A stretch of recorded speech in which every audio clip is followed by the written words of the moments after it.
तो कैसे हैं आप लोग। डाउटनट न्यूज़ में आप सभी का बहुत बहुत स्वागत है। तो भाई जल्दी से आओ और इस क्लास को ज्वाइन करो, क्योंकि भाई आज हम एक ऐसा अध्याय शुरू करने जा रहे हैं कक्षा 9 की इतिहास का, जो भाई इतिहास की जान है, शान है। और भाई इस अध्याय का नाम क्या है? तो इस अध्याय का नाम है फ्रांसीसी क्रांति, फ्रेंच रिवॉल्यूशन। इस पूरे अध्याय को हम डिटेल में करेंगे और आज है इसका पार्ट नंबर 1। तो फटाफट से आ जाओ। Good evening everyone. आ जाओ फटाफट से आ जाओ। चलिए, हेलो हेलो, कैसे हो? फटाफट से आओ और भाई इस लेक्चर को जितना हो सके उतना शेयर कर दो। और भाई जो बच्चे YouTube पे मेरे को देख रहे हैं और नए हैं, पहली बार आ रहे हैं इस चैनल पे, तो मैं बोलूंगा उनसे इस चैनल को सब्सक्राइब जरूर कर लेना, क्योंकि भाई ऐसा फ्री का कंटेंट आपको देखने को मिलता रहेगा। ठीक है, तो फटाफट से आ जाओ और एक बहुत ही महत्वपूर्ण अध्याय शुरू करने हम जा रहे हैं। इसका नाम है फ्रांसीसी क्रांति, फ्रेंच रिवॉल्यूशन। आओ आओ फटाफट से आ जाओ। गुड इवनिंग बेटा, गुड इवनिंग। साक्षी बेटा, गुड इवनिंग एवरीवन।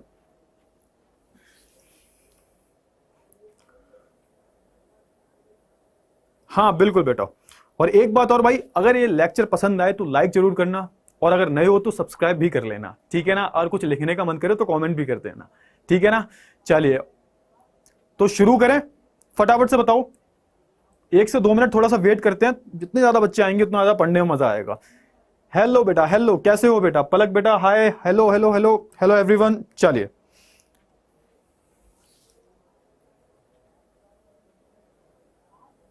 हाँ बिल्कुल बेटा, हम पूरा लेसन खत्म करवाएंगे। ये पार्ट नंबर 1 है, 2 से 3 पार्ट में ये खत्म हो जाएगा पूरा चैप्टर, ठीक है। हाय ब्रो, हेलो बेटा। चलिए, नजीन खान, हेलो सर, हेलो बेटा, कैसे हो? अरे भैया बोल दिया करो, सर्वर क्यों बोलते हो? पहले भी बोला है मैंने। चलिए चलिए, आ जाओ फटाफट से आ जाओ। चलिए तो शुरू करें। एक बारी थम्स अप दे दो सारे बच्चों मेरे को, एक बारी। फैंटेसी गुरु, ओके। चलिए तो शुरू करते हैं फिर, हैं। फ्रांसीसी क्रांति, फ्रांस की क्रांति।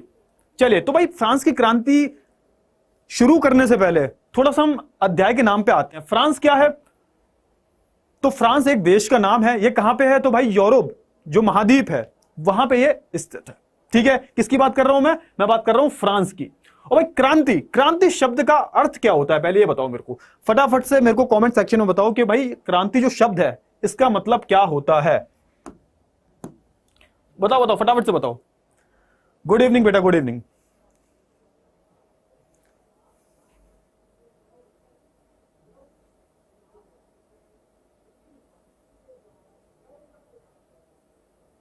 अरे वाह, पलक बेटा ने बहुत अच्छा आंसर दिया है, बदलाव या बिल्कुल बिल्कुल परिवर्तन। चलिए तो भाई क्रांति शब्द का अर्थ होता है बदलाव लाना। क्या मतलब होता है?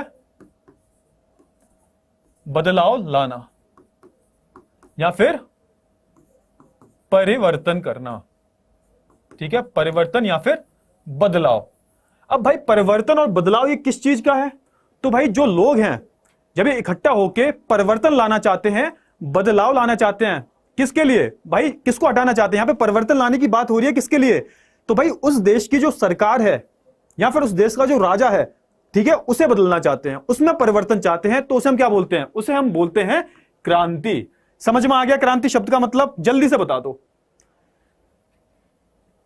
तो भाई जो फ्रांस में क्रांति हुई थी, यानी कि जो फ्रांस के लोगों ने क्रांति की थी अपने राजा को हटाने के लिए, तो उसे हम बोलते हैं फ्रेंच रिवॉल्यूशन या फिर फ्रांस की क्रांति या फिर फ्रांसीसी क्रांति। समझ में आ गया? अब थोड़ा सा हम जान लेते हैं, थोड़ा सा हम बातें कर लेते हैं। देखो होता क्या है कि हम हमेशा ना एक उदाहरण सेट करते हैं, एग्जाम्पल सेट करते हैं। जैसे आपके पापा कहते होंगे कि भाई देखो, शर्मा जी के लड़के ने टॉप किया है हमारे गांव से, इससे पहले ना इस गांव में किसी ने टॉप नहीं किया था। तो इसका मतलब क्या हुआ कि भाई शर्मा जी के जो लड़का है ना, उसने एक उदाहरण सेट किया है, उसने एक एग्जाम्पल सेट कर दिया कि भाई हमने देखो टॉप किया है, इससे पहले, आज से पहले कभी हुआ नहीं था। तो भाई जो फ्रांस की क्रांति हुई थी, इससे पहले कोई ऐसी क्रांति नहीं हुई थी। और इस क्रांति के बाद ना जो और देश थे, ठीक है ना, उसने क्या किया? उसने उन देशों ने सीखा है, किससे? फ्रांस से, कि भाई देखो अगर फ्रांस में बदलाव आ सकता है तो हमारे देश में भी बदलाव आ सकता है। समझ गए? तो ये जो फ्रेंच रिवॉल्यूशन है, ये जो फ्रांसीसी क्रांति है, ये इतिहास में बहुत ज्यादा जरूरी है, इसलिए। समझ में आ गया ना?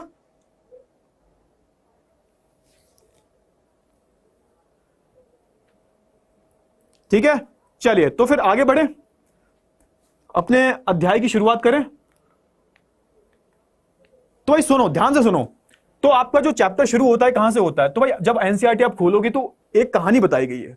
तो जैसा होता है ना, मूवीज वगैरह देखते होगे आप, तो पिक्चर के बीच का कोई ऐसा सीन उठाते हैं और फिर क्या होता है, फिर फ्लैशबैक में जाती है स्टोरी। ऐसा कुछ मैं सीन क्रिएट करने जा रहा हूं। तो आपको मैं फ्रांस घुमाने ले जा रहा हूं, ठीक है ना। अपनी आंख बंद करो, कान खुले रखना, क्योंकि मैं बोल रहा हूं तो सुनना पड़ेगा आपको। आंख बंद करो भाई, ईयरफोन लगा लो और घूमने चलते हैं फ्रांस। तो भाई भारत से करीबन 7,500 किलोमीटर दूर फ्रांस में घूमने चलते हैं। पेरिस नाम का एक शहर है, ठीक है ना। आज से भाई बात करते हैं 150-200 साल पहले की। हम बात कर रहे हैं भाई कब की? हम बात कर रहे हैं 18वीं शताब्दी की, ठीक है।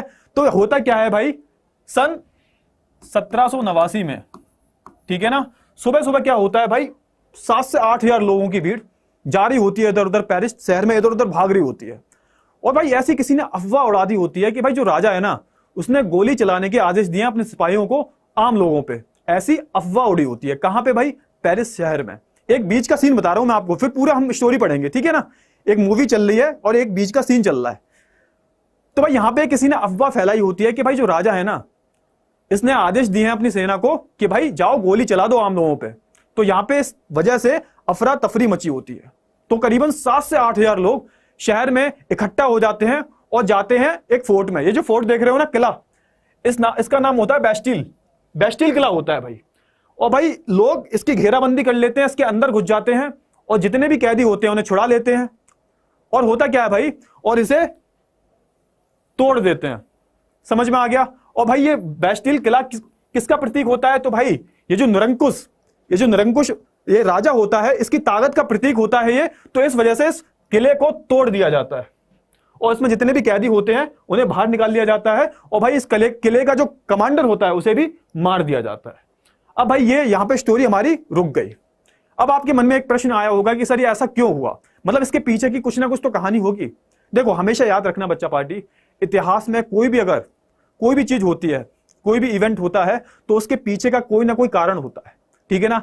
अब जो मैंने अभी कहानी आपको सुनाई है, इसके पीछे भी कोई ना कोई कहानी रही होगी। तो उस कहानी को ही हम पढ़ेंगे भाई फ्रांसीसी क्रांति के रूप में, फ्रेंच रिवॉल्यूशन के रूप में। समझ में आ गया? जल्दी से बताओ, ठीक है। और भाई जो बच्चे आ रहे हैं तो बोलूंगा, पसंद आ रहा हो ना तो एक बार लाइक कर देना, थोड़ा मोटिवेशन मिल जाता है मेरे को अंदर से, ठीक है।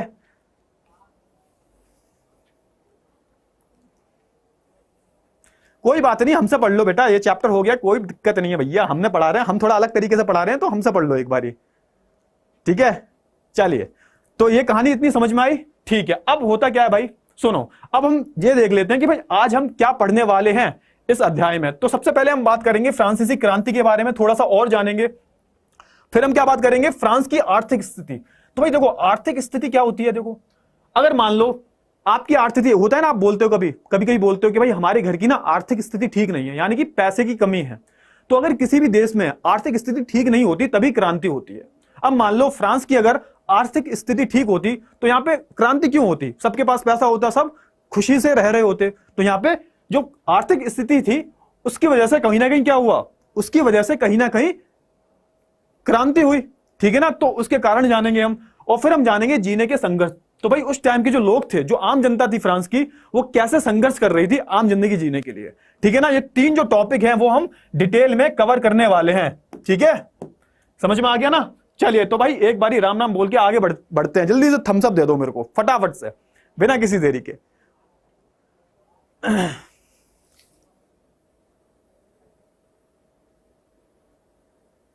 ओह थैंक यू बेटा, thank you so much, thank you.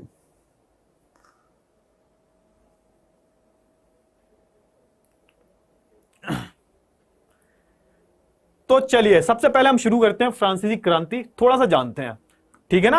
अब भाई बात हो रही है ये 18वीं शताब्दी की बात हो रही है, 18th सेंचुरी की बात हो रही है।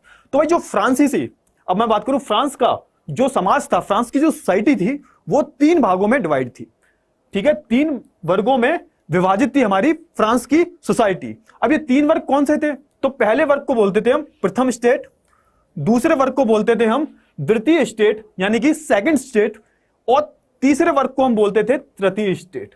तो जैसे हमारे हिंदुओं में होता था ना पहले, ब्राह्मण, क्षत्रिय, वैश्य, शूद्र, ठीक है ना, पूरा जो वर्णास होते थे हमारे हमारे हिंदुइज्म में, तो वैसे ही सेम जो फ्रांस की सोसाइटी थी वो 3 भागों में बटी हुई थी। पहला था भाई प्रथम स्टेट यानी कि फर्स्ट स्टेट, दूसरा था सेकंड स्टेट यानी कि द्वितीय, और तीसरा था तृतीय स्टेट जिसे हम बोलते थे थर्ड स्टेट। ठीक है ना। चलिए, अगर मैं बात करूं प्रथम स्टेट की, तो भाई इसमें जो चर्च थे, चर्च के पादरी थे। अच्छा, अब एक बात और, पादरी का सर मतलब क्या होता है? तो देखो, पादरी क्या होते हैं, जैसे हमारे हिंदुज्म में क्या होता है, पंडित होते हैं। अगर मैं बात करूं इस्लाम में मौलाना जी होते हैं। ठीक है ना। ठीक है, हर जगह कोई ना कोई इनका एक गुरु होता है, हर एक धर्म में। तो भाई अगर मैं बात करूं ईसाइयों की, तो इनके जो गुरुजी होते हैं इन्हें बोलते हैं हम पादरी। ठीक है ना। तो भाई जितने भी चर्च से रिलेटेड लोग थे, चर्च में जहां ये पूजा करते हैं उसे क्या बोलते हैं हम? चर्च बोलते हैं। ठीक है ना। तो भाई जो लोग चर्च के थे, जैसे पादरी हो गए, इनसे जुड़े हुए जो लोग हो गए, पादरी की जो पूरा परिवार है ये हो गया, तो भाई इसमें ये आते थे किसमें? प्रथम स्टेट में। अच्छा, अगर मैं बात करूं द्वितीय स्टेट की यानी कि सेकंड स्टेट की मैं बात करूं, तो इसमें जो फ्रांस का कुलीन वर्ग था, कुलीन वर्ग क्या होता है? तो भाई जो अमीर लोग थे, जिनके पास पैसा, अथा पैसा था जिनके पास, ठीक है ना, और जिनके पास बहुत सारे एडवांटेजेस भी थे, बहुत सारे फायदे मिलते थे इन्हें, तो वो आते थे भाई द्वितीय स्टेट में। इन्हें क्या बोलते थे? कुलीन वर्ग वाले। ठीक है। अगर हम बात करें तृतीय स्टेट की यानी कि थर्ड स्टेट, तो इसमें कौन आते थे भाई? जो बड़े बड़े व्यवसायी थे, यानी कि जो व्यापार किया करते थे। और कौन आते थे भाई? अदालती कर्मचारी, वकील हो गए, ये लोग आया करते थे। और भाई किसान आते थे, कारीगर आते थे, ठीक है ना, मजदूर आते थे। ये सारे जो लोग हैं, यानी कि जो जितने भी आम लोग हैं, वो कहां आते थे? वो तीसरे स्टेट में आते थे। इतना समझे? जल्दी से बता दो, फटाफट से बता दो, बिना किसी देरी के। गुड इवनिंग बेटा, गुड इवनिंग। ठीक है। चलिए, तो यहां पे जो फ्रांस का समाज था वो 3 वर्गों में विभाजित था, ये आपको मैंने समझा दिया। ठीक है ना। चलिए आगे बढ़ते हैं। अब यहां पे देखो, ये जो आप देख रहे हो, ये थोड़ा सा आपके एनसीईआरटी में भी दे रखा है, तो आप चाहो तो इसका स्क्रीनशॉट ले सकते हो, या फिर आपके एनसीईआरटी में भी है। ठीक है ना। तो जैसे प्रथम स्टेट हो गया पादरी वर्ग। ठीक है, पादरी यानी कि चर्च में जो पूजा वगैरह करते, पूजा पाठ करते हैं, उन्हें हम पादरी वर्ग बोलते हैं। द्वितीय स्टेट यानी कि कुलीन वर्ग, और तृतीय में कौन आ गए हैं? तो बड़े व्यापारी। इसके भी 3 हिस्से थे। अगर मैं बात करूं तृतीय वर्ग के, तो इसके 3 हिस्से थे।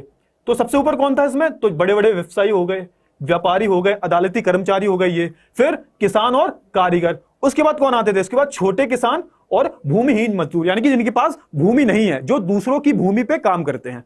तो ऐसे कुछ डिवाइड थी भाई फ्रांस की सोसाइटी। जल्दी से बताओ, समझ में आ गया इतना? चलिए आगे बढ़ते हैं। अच्छा, अब भाई बात कर लेते हैं किसकी? कर की बात कर लेते हैं, टैक्सेस की बात कर लेते हैं, जो कर लगाए जाते थे उस टाइम। अच्छा, 2 तरह के कर थे, एक था भाई टाइथ, एक था टाइथ और दूसरा था टाइल। अगर मैं बात करूं टाइथ की, तो ये जो टैक्स था वो किस पे लगाया जाता था भाई? ये तृतीय स्टेट के जो लोग थे उन पर लगाया जाता था। और किसके द्वारा लगाया जाता था? तो भाई ये चर्च के द्वारा वसूला जाता था। ठीक है ना। जितना भी आप प्रोड्यूस कर रहे हो उसका 1/10वां भाग जाएगा किसे? चर्च को। समझ में आ गया? इसे हम बोलते थे टाइथ। ध्यान से सुनना, बिल्कुल ध्यान से, समझ में आ रहा है? टाइथ किसे बोलते थे भाई? जो तृतीय स्टेट को देना पड़ता था, किसे? चर्च को। ठीक है। चलिए, अगर मैं बात करूं टाइल की, टाइल ये दूसरा टैक्स होता था। अब ये बेसिकली होता क्या था? तो ये बेसिकली होता था जो हम सरकार को दे रहे हैं, यानी कि भाई जो आम जनता है, यानी कि जो तीसरा स्टेट है, वो सीधा सरकार को दे रहा है, राजा को दे रहा है टैक्स, उसे हम बोलते थे टाइल। अब सोच के देखो जरा, अब ये जो आम जनता है, यानी कि जो तीसरा वर्ग है, इसे 2 टैक्स पे करने पड़ रहे हैं। कौन से भाई? एक तो भाई टाइल और एक टाइल। एक तो इसे चर्च को देना पड़ रहा है और फिर इसे राजा को भी देना पड़ रहा है। तो यानी कि पूरे चर्च की जो जिम्मेदारी है, पूरे टैक्स की जो जिम्मेदारी है, किस पे आ गई है? पूरे टैक्स की जो जिम्मेदारी है वो आ गई है तीसरे वर्ग पे। और बात करूं मैं प्रथम 2 स्टेट की, यानी कि पहला और दूसरा वर्ग की बात करूं, तो इन्हें टैक्स नहीं देना पड़ता था। देखो, ये प्रथम, अगर मैं बात करूं इसकी, थोड़ा सा ऐसे रेस करता हूं मैं। चलिए, अगर मैं बात करूं प्रथम स्टेट की, इन्हें भी टैक्स नहीं देना पड़ता था। अगर मैं बात करूं द्वितीय स्टेट की, इन्हें भी टैक्स नहीं देना पड़ता था। टैक्स देना किसे पड़ता था? तो टैक्स इन भाई साहब को देना पड़ता था, यानी कि जो तृतीय वर्ग है, जिसमें व्यवसायी हो गए, किसान हो गए, छोटे किसान हो गए, ठीक है ना, भूमिहीन किसान हो गए, तो ये सब आते थे। ये सारा ये जो थे ये टैक्स दिया करते थे। तो ये तो बहुत नाइंसाफी है। ठीक है ना। आप अगर सोच के देखो जरा, कितनी बड़ी नाइंसाफी है। प्रथम स्टेट नहीं देता टैक्स, द्वितीय स्टेट बिल्कुल भी टैक्स नहीं पे करता, जबकि उसमें इतने अमीर लोग हैं, और जो तृतीय स्टेट था वो पूरा टैक्स पे किया करता था। अब एक चीज ध्यान से और सुनना। मान लो इसमें एक चीज और होती थी। मान लो ये जो व्यवसायी हैं बड़े बड़े, ये बहुत ज्यादा अमीर हो जाया करते थे ना, ये बहुत ज्यादा अमीर हो जाया करते थे, तो इन्हें सेकंड स्टेट में, यानी कि द्वितीय स्टेट जो है इसमें भी डाल दिया जाता था। ठीक है, यहां पे एक सिस्टम और था, अगर आपको भाई द्वितीय स्टेट में आना है तो या तो आपको द्वितीय स्टेट के जो लोग हैं इनके यहां पैदा होना पड़ेगा, और दूसरा रास्ता क्या था, या तो आप बहुत ज्यादा अमीर हो जाएं तो आप दूसरे स्टेट में डाल दिए जाएंगे। समझ में आ गया? जल्दी से बता दो। हाँ बेटा, मैं ज्वाइन कर लूंगा टेलीग्राम ग्रुप जो है, ठीक है ना। तो इतना ये बता दो, इतना समझ में आया या नहीं आया, फटाफट से बता दो। और भाई लाइक वाइक करते रहना बीच में, ठीक है, लाइक वाइक कर देना। हाँ, हिटलर वाला चैप्टर बिल्कुल पढ़ाऊंगा मैं, हिटलर वाला चैप्टर बहुत ही प्यारा चैप्टर है, ये भी पढ़ा दूंगा मैं। इसके बाद एक काम करते हैं, हिटलर वाला चैप्टर ही पढ़ लेंगे, ठीक है। कोई बात नहीं बेटा, कोई बात नहीं, रिकॉर्डेड लेक्चर देख लेना, कोई बात नहीं, लेट नहीं हो। हाँ बेटा, तीसरे स्टेट के जो लोग थे वो गरीब नहीं, तीसरे स्टेट में भी 3 कैटेगरी थी बेटा। देखो ना, जो तीसरा स्टेट है इसमें भी 3 कैटेगरी हैं। जो व्यापारी वगैरह हुआ करते थे, और या फिर वकील जो है, या फिर पढ़े लिखे लोग जो हैं, वो तो ठीक ठाक थे। लेकिन भाई जो किसान थे, या फिर आप बोल सकते हो भूमिहीन किसान थे, ये बहुत गरीब हुआ करते थे, ठीक है ना। पूरा तीसरा स्टेट गरीब नहीं था, इसमें जो कुछ बड़े व्यापारी वगैरह थे ये तो ठीक थे। समझ गए? चलिए आगे बढ़े, तो फिर आगे बढ़ते हैं। तो आपको इतनी चीज तो क्लियर हो गई या नहीं हुई? ठीक है, तो यानी कि पहले प्रथम जो 2 स्टेट थे इन्हें कुछ विशेषाधिकार प्राप्त हो रखे थे, किससे भाई? राजा के द्वारा, ठीक है ना। इन्हें टैक्स में छूट दी जाती थी। अच्छा, अब एक बात बताओ कि भाई उस टाइम पे फ्रांस की करेंसी का नाम क्या था? जल्दी से बताओ, फ्रांस की करेंसी का नाम क्या था? ये देखो, ये फ्रांस की करेंसी है, जल्दी से बताओ।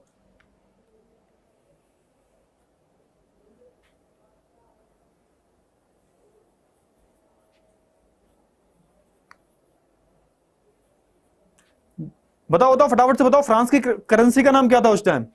बिल्कुल, लिवरे नाम था। फ्रांस की करेंसी का नाम क्या था?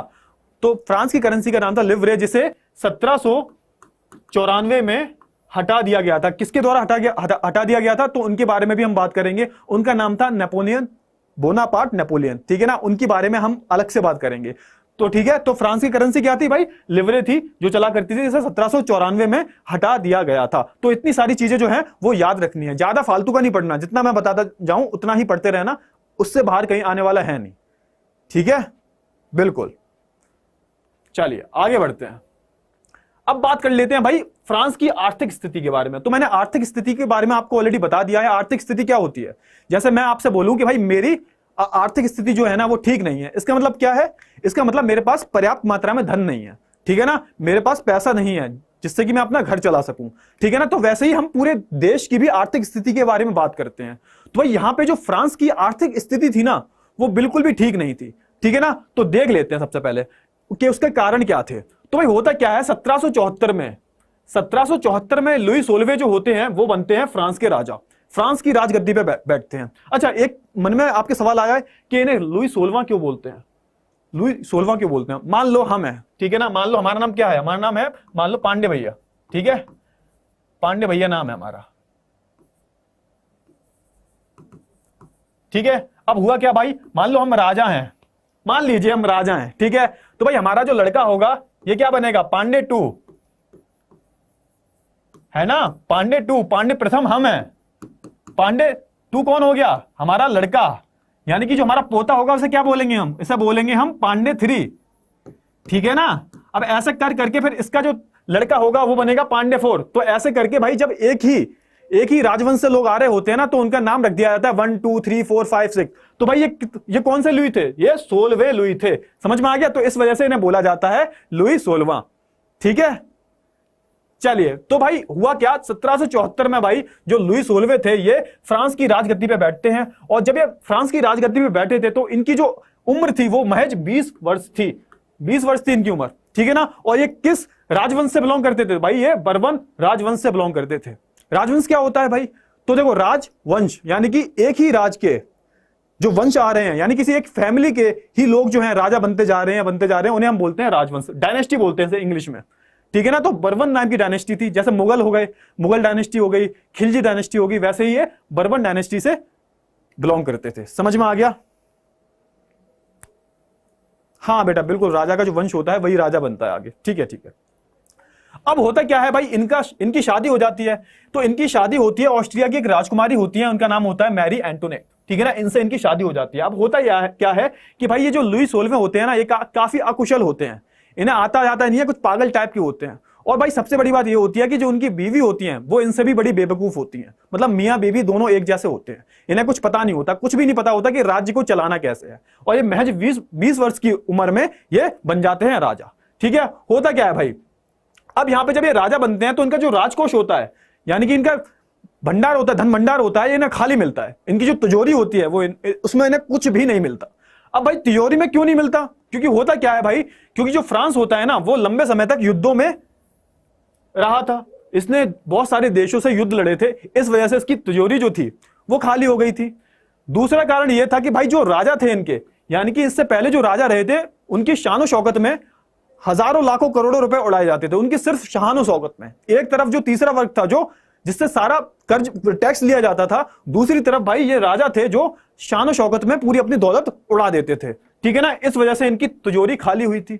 तीसरा कारण क्या था भाई, ये बहुत जरूरी है, तीसरा कारण ध्यान से सुनना भाई। जब अमेरिका स्वतंत्र हुआ, अब देखो उसकी थोड़ी सी बैक स्टोरी जान लो थोड़ी सी। देखो होता क्या था, देखो पहले कॉलोनीज बना रखी थी, जैसे कि मैं बात करूं ब्रिटेन की, तो ब्रिटेन ने इंडिया पे राज किया। तो वैसे ही फ्रांस जो था ना, फ्रांस की भी बहुत सारे देशों में क्या था, देशों में रूल कर रखा था, ठीक है ना। फ्रांस इंडिया में भी आया था, ध्यान करो, आप आगे पढ़ोगे, फ्रांस इंडिया में भी आया था रूल करने। तो वैसे ही भाई ब्रिटेन और फ्रांस अमेरिका गए थे।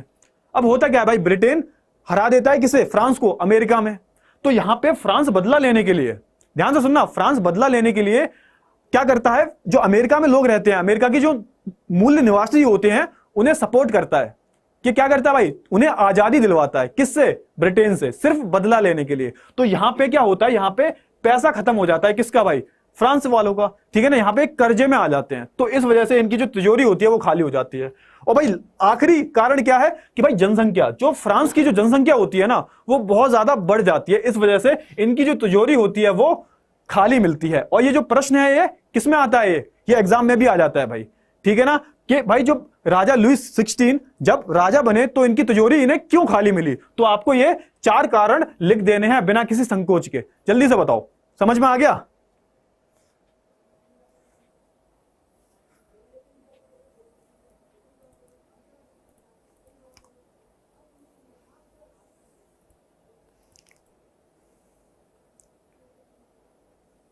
चलिए आगे बढ़ते हैं फिर।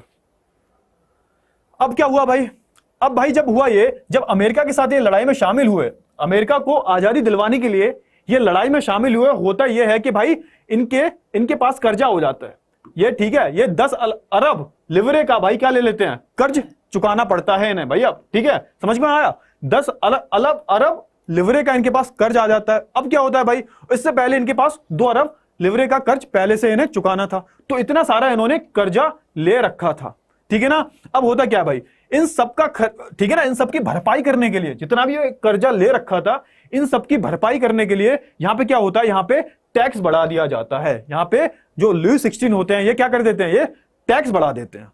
अब भाई जब टैक्स बढ़ाओगे, और टैक्स देना किसको पड़ रहा है, तो भाई टैक्स तो जो तृतीय स्टेट है उसे देना पड़ रहा है। तो यहां पे आप बोल सकते हो ये भी क्या कारण था, ये भी एक क्रांति का कारण था, फ्रांसीसी क्रांति का ये भी एक कारण था। समझ में आ गया।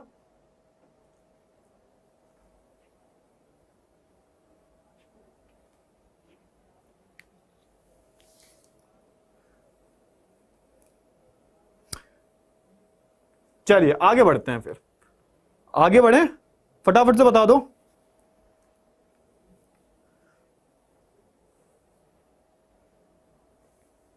गुड इवनिंग बेटा, कुणाल बेटा गुड इवनिंग, गुड इवनिंग, थोड़ा सा लेट हो गए आप। चलिए, अरे गणेश ठाकुर जी रो क्यों रहे हो, इतना काहे रोते हो बे, हैं।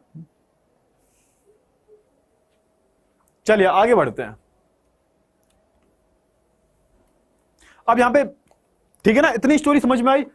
अब तक जो हमारी स्टोरी है कहां तक पहुंची है भाई, कि भाई देखो जो लुई 16वां था इसे राजा बना दिया गया। हुआ क्या भाई, जब ये आया तो इसकी तिजोरी खाली मिली, जब इसे तिजोरी खाली मिली तो फिर क्या किया, इसने टैक्सेस बढ़ाने शुरू कर दिए। जब इसने टैक्सेस और ज्यादा बढ़ा दिए तो क्या हुआ, यहां पे जो तीसरा वर्ग था ये काफी नाराज हो गया, ठीक है।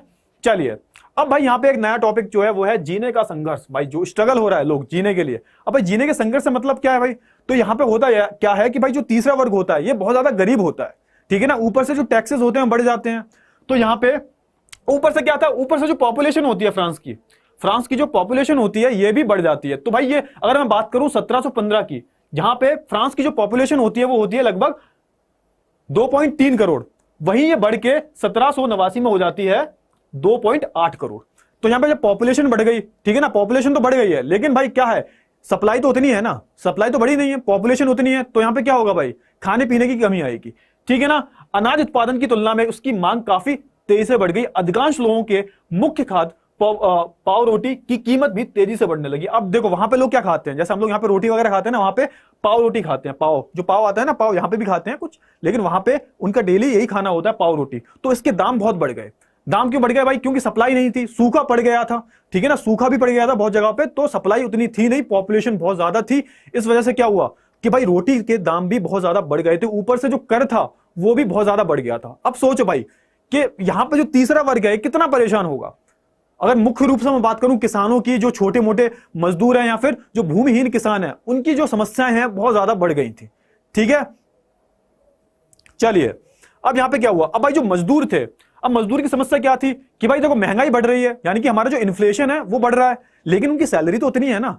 जैसे मान लो मैं बात करूं, ये जो पेन है, मान लो ये पेन 20 रुपए का है, अब ये 20 से 40 का हो जाए, ठीक है ना, एक साल बाद, लेकिन भाई मेरी जो सैलरी थी, मान लो मेरी जो सैलरी थी वो 100 रुपए से बढ़ के बस 100 ही रुपए रहे एक साल तक, एक साल बाद भी 100 ही रुपए हो, तो क्या फायदा भाई?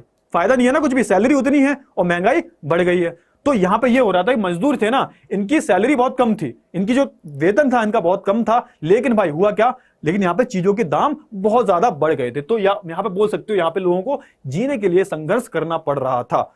आई बात समझ में? जल्दी से बताओ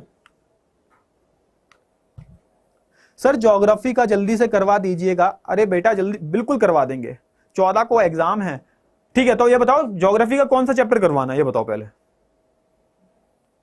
विदित बेटा धन्यवाद, बहुत बहुत धन्यवाद बेटा आपका, ठीक है। हाँ मैं बिल्कुल साथ के साथ बोलूंगा, लाइक वाइक करते रहना, लाइक वाइक कर दिया करो, थोड़ा सा देख के खुशी मिलती है कि हाँ कुछ तो पल्ले पड़ रहा है, ऊपर से नहीं आ रहा, चमक रहा है ना कुछ तो है।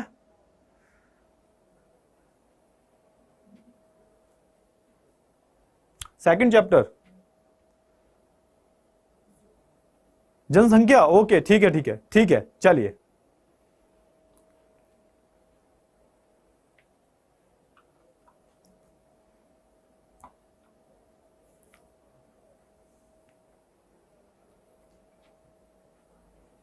चलिए चलिए बिल्कुल ठीक है बेटा, आगे बढ़ते हैं फिर।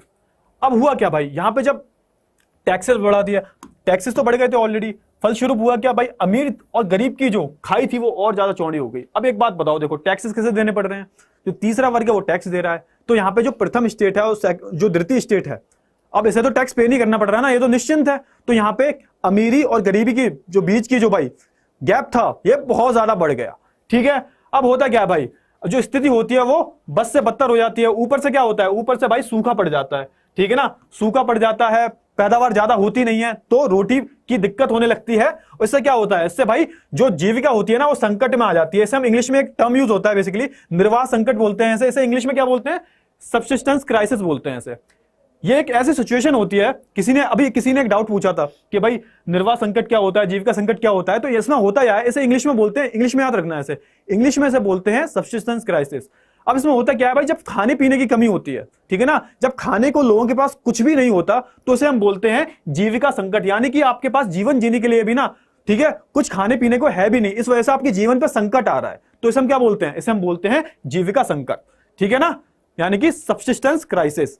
तो यहां पे ऐसी जो सिचुएशन होती है वो क्रिएट हो जाती है, ठीक है ना। जल्दी से बताओ, आ गया समझ में? क्योंकि भाई ये जो आज का टॉपिक है समाप्त हो गया है, आज की कक्षा में बस इतना ही रखते हैं, ठीक है।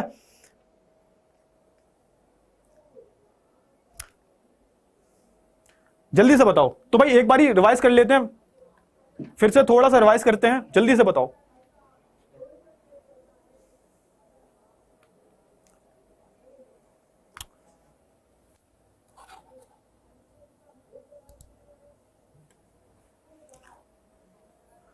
ठीक है, तो थोड़ा सा रिवाइज कर लेते हैं। तो भाई सबसे पहले मैंने आपको जो क्रांति का मतलब था ये समझाया, ठीक है। सबसे पहले मैंने आपको क्रांति का मतलब समझाया। क्रांति का मतलब क्या होता है? बदलाव, ठीक है ना, परिवर्तन। किसमें परिवर्तन? भाई आपकी सरकार या फिर राजा में परिवर्तन लाना। क्यों लाना? क्योंकि भाई वो काम ठीक से नहीं कर रहा है। और लाना क्यों कौन चाहता है? तो भाई जो आम जनता है वो लाना चाहती है, तो इसे हम बोलते हैं क्रांति। और एक क्रांति किससे रिलेटेड है भाई? फ्रांस की क्रांति है, यानी कि ये पहली क्रांति थी जिसने कुछ बदलाव लाए थे, ठीक है ना, जिसने कुछ बदलाव लाए थे। और इस क्रांति ने एक उदाहरण सेट किया था, ठीक है ना। पहले तो हमने ये पढ़ा, फिर हमने जाना किसके बारे में भाई? फिर हमने जाना भाई एक फ्रांसीसी क्रांति के बारे में, कि शुरू क्यों हुई, इसके ठीक है कारण क्या था शुरू होने के, ठीक है। कारण में हमने क्या क्या जाना भाई? देखो तो भाई पहले जो समाज था उनका 3 वर्गों में डिवाइड था। ऊपर से दिक्कत क्या थी?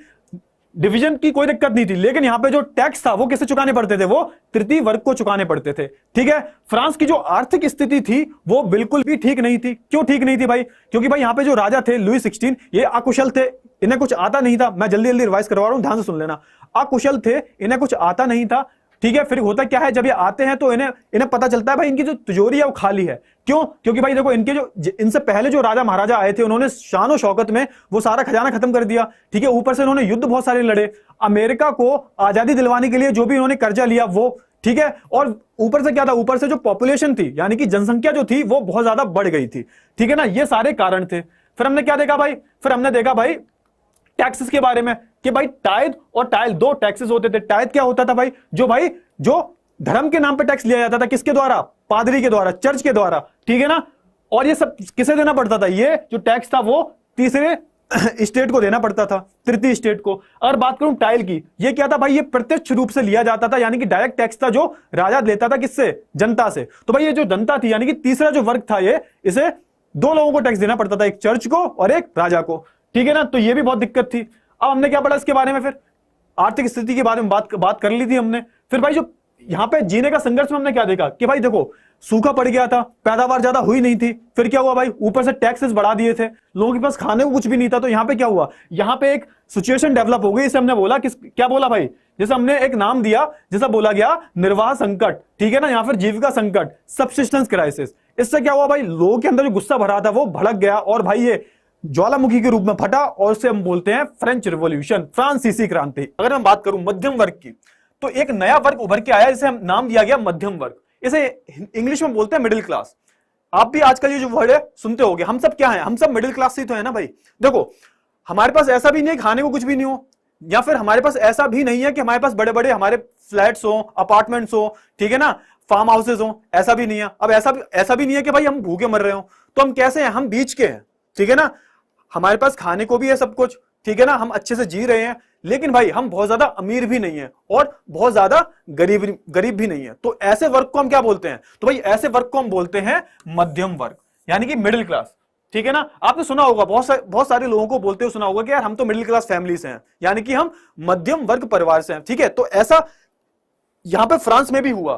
पहले क्या था भाई? पहले प्रथम था, इसमें चर्च आता था। कुलीन में बहुत ज्यादा अमीर जो लोग थे वो आया करते थे। और भाई तृतीय में जो ज्यादातर गरीब थे। गरीब में कौन था भाई? जो जिनके पास भूमि नहीं है, मैंने बताया था आपको, जिनके पास लैंड नहीं है बिल्कुल भी, ठीक है, जो किसान हो गए, ये गरीब में आया करते थे। लेकिन भाई हुआ क्या?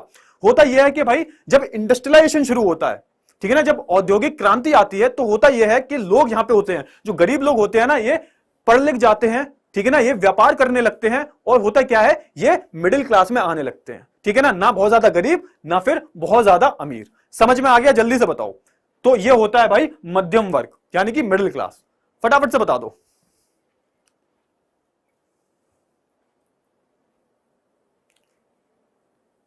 हाँ तो भाई सुनो, होता यह है कि भाई यूरोप में आप बोल सकते हो 18वीं शताब्दी में के अंत तक हम बोल सकते हो आप, यहां पे बहुत अच्छे से क्या होने लगा? यहां पे औद्योगिक क्रांति आ गई। औद्योगिक क्रांति का मतलब क्या है? कि भाई तरह तरह की मशीनें बनने लगी, ठीक है ना, तरह तरह के इन्वेंशन होने लगे, स्टीम इंजन बन गया, ठीक है ना, हर चीज बनने लगी। तो यहां पे हुआ क्या? यहां पे जो छोटे छोटे लोग थे, किसान वगैरह थे, इन्होंने, ठीक है ना, अपने बच्चों को पढ़ाना शुरू कर दिया, ठीक है ना। अब ये जो गरीब लोग थे, ये क्या बन गए? ये इन पे थोड़ा सा पैसा आने लगा। जब ये बिजनेस करने लगे, इन पे थोड़ा सा पैसा आने लगा और ये पढ़ लिख गए, और इन्हें ही बोला गया मिडिल क्लास। समझ में आ गया? इतनी बात समझ में आ गई होगी। चलिए आगे बढ़ते हैं। तो इसी के बारे में हम बात करने वाले हैं, ठीक है ना। चलिए, तो यहां पे हुआ क्या? 18वीं सदी में क्या हुआ कि लोगों ने विदेशी व्यापार करना शुरू कर दिया, ठीक है। ऐसे लोगों को क्या बोला गया? ऐसे लोगों को ही मध्यम वर्ग का बोला गया, चलिए फिर, अब ये समाज में क्या था, ये समाज में एक नया वर्ग था। आते ये तृतीय स्टेट में ही थे, ये बात ध्यान रखना बेटा, आते ये तृतीय स्टेट में ही थे, लेकिन भाई इन्होंने थोड़ा सा बिजनेस वगैरह करना शुरू कर दिया था, तो इन्होंने अपने एक अलग वर्ग बना दिया। ठीक है, इसे क्या बोला गया, इसे मिडिल क्लास बोला गया या फिर मध्यम वर्ग बोला गया। ठीक है ना। चलिए अब यहां पे क्या थे, इसमें कौन कौन लोग आया करते थे। अब मेन बात यह है इसमें आते कौन कौन थे, तो मैंने पहले से बताया आपको, व्यापारी, ठीक है, व्यापारी हो गए, अधिकारी हो गए, ठीक है ना, और जो प्रशासनिक अधिकारी हैं यानी कि जो राजा के अंडर में काम करते हैं, राजा के या फिर जो बड़े बड़े कुलीन वर्ग के लोग हैं उनके अंडर में काम करते हैं, ये लोग हो गए। ठीक है ना, ये शामिल थे। इसमें किसान और जो वर्कर्स वगैरह हैं, ठीक है ना, ये शामिल नहीं थे। इसमें कौन थे भाई, व्यापारी हो गए, ठीक है ना, जो पढ़े लिखे वकील हैं वो हो गए, और अधिकारी हो गए। ये सारे लोग जो थे वो इस मध्यम वर्ग में शामिल थे। फटाफट से बताओ, समझ में आया।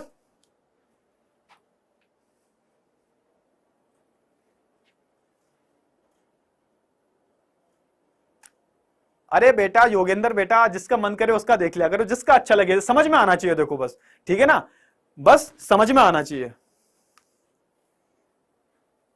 बेटा कुलीन वर्ग किस प्रकार के थे, बेटा कुलीन वर्ग में ऐसे लोग आते थे जो बहुत अमीर हुआ करते थे। ठीक है ना, जो बहुत अमीर होते थे उन्हें हम कुलीन वर्ग का बोला करते थे। ठीक है, चलिए अब होता क्या है, देखो ये, हाँ ये जो इमेज थी मेरे को आपको दिखानी थी, अब ध्यान से देखो, यहां पे क्या है, ये मैंने कल भी दिखाई थी आपको, पादरी वर्ग हो गया ये, ठीक है, प्रथम स्टेट। द्वितीय स्टेट में कुलीन वर्ग हो गया। अब मैं तृतीय की बात करूं, तृतीय में ये दोनों जो नीचे हैं, किसान और कारीगर और छोटे किसान और भूमिहीन मजदूर, ये क्या है, ये गरीब हैं।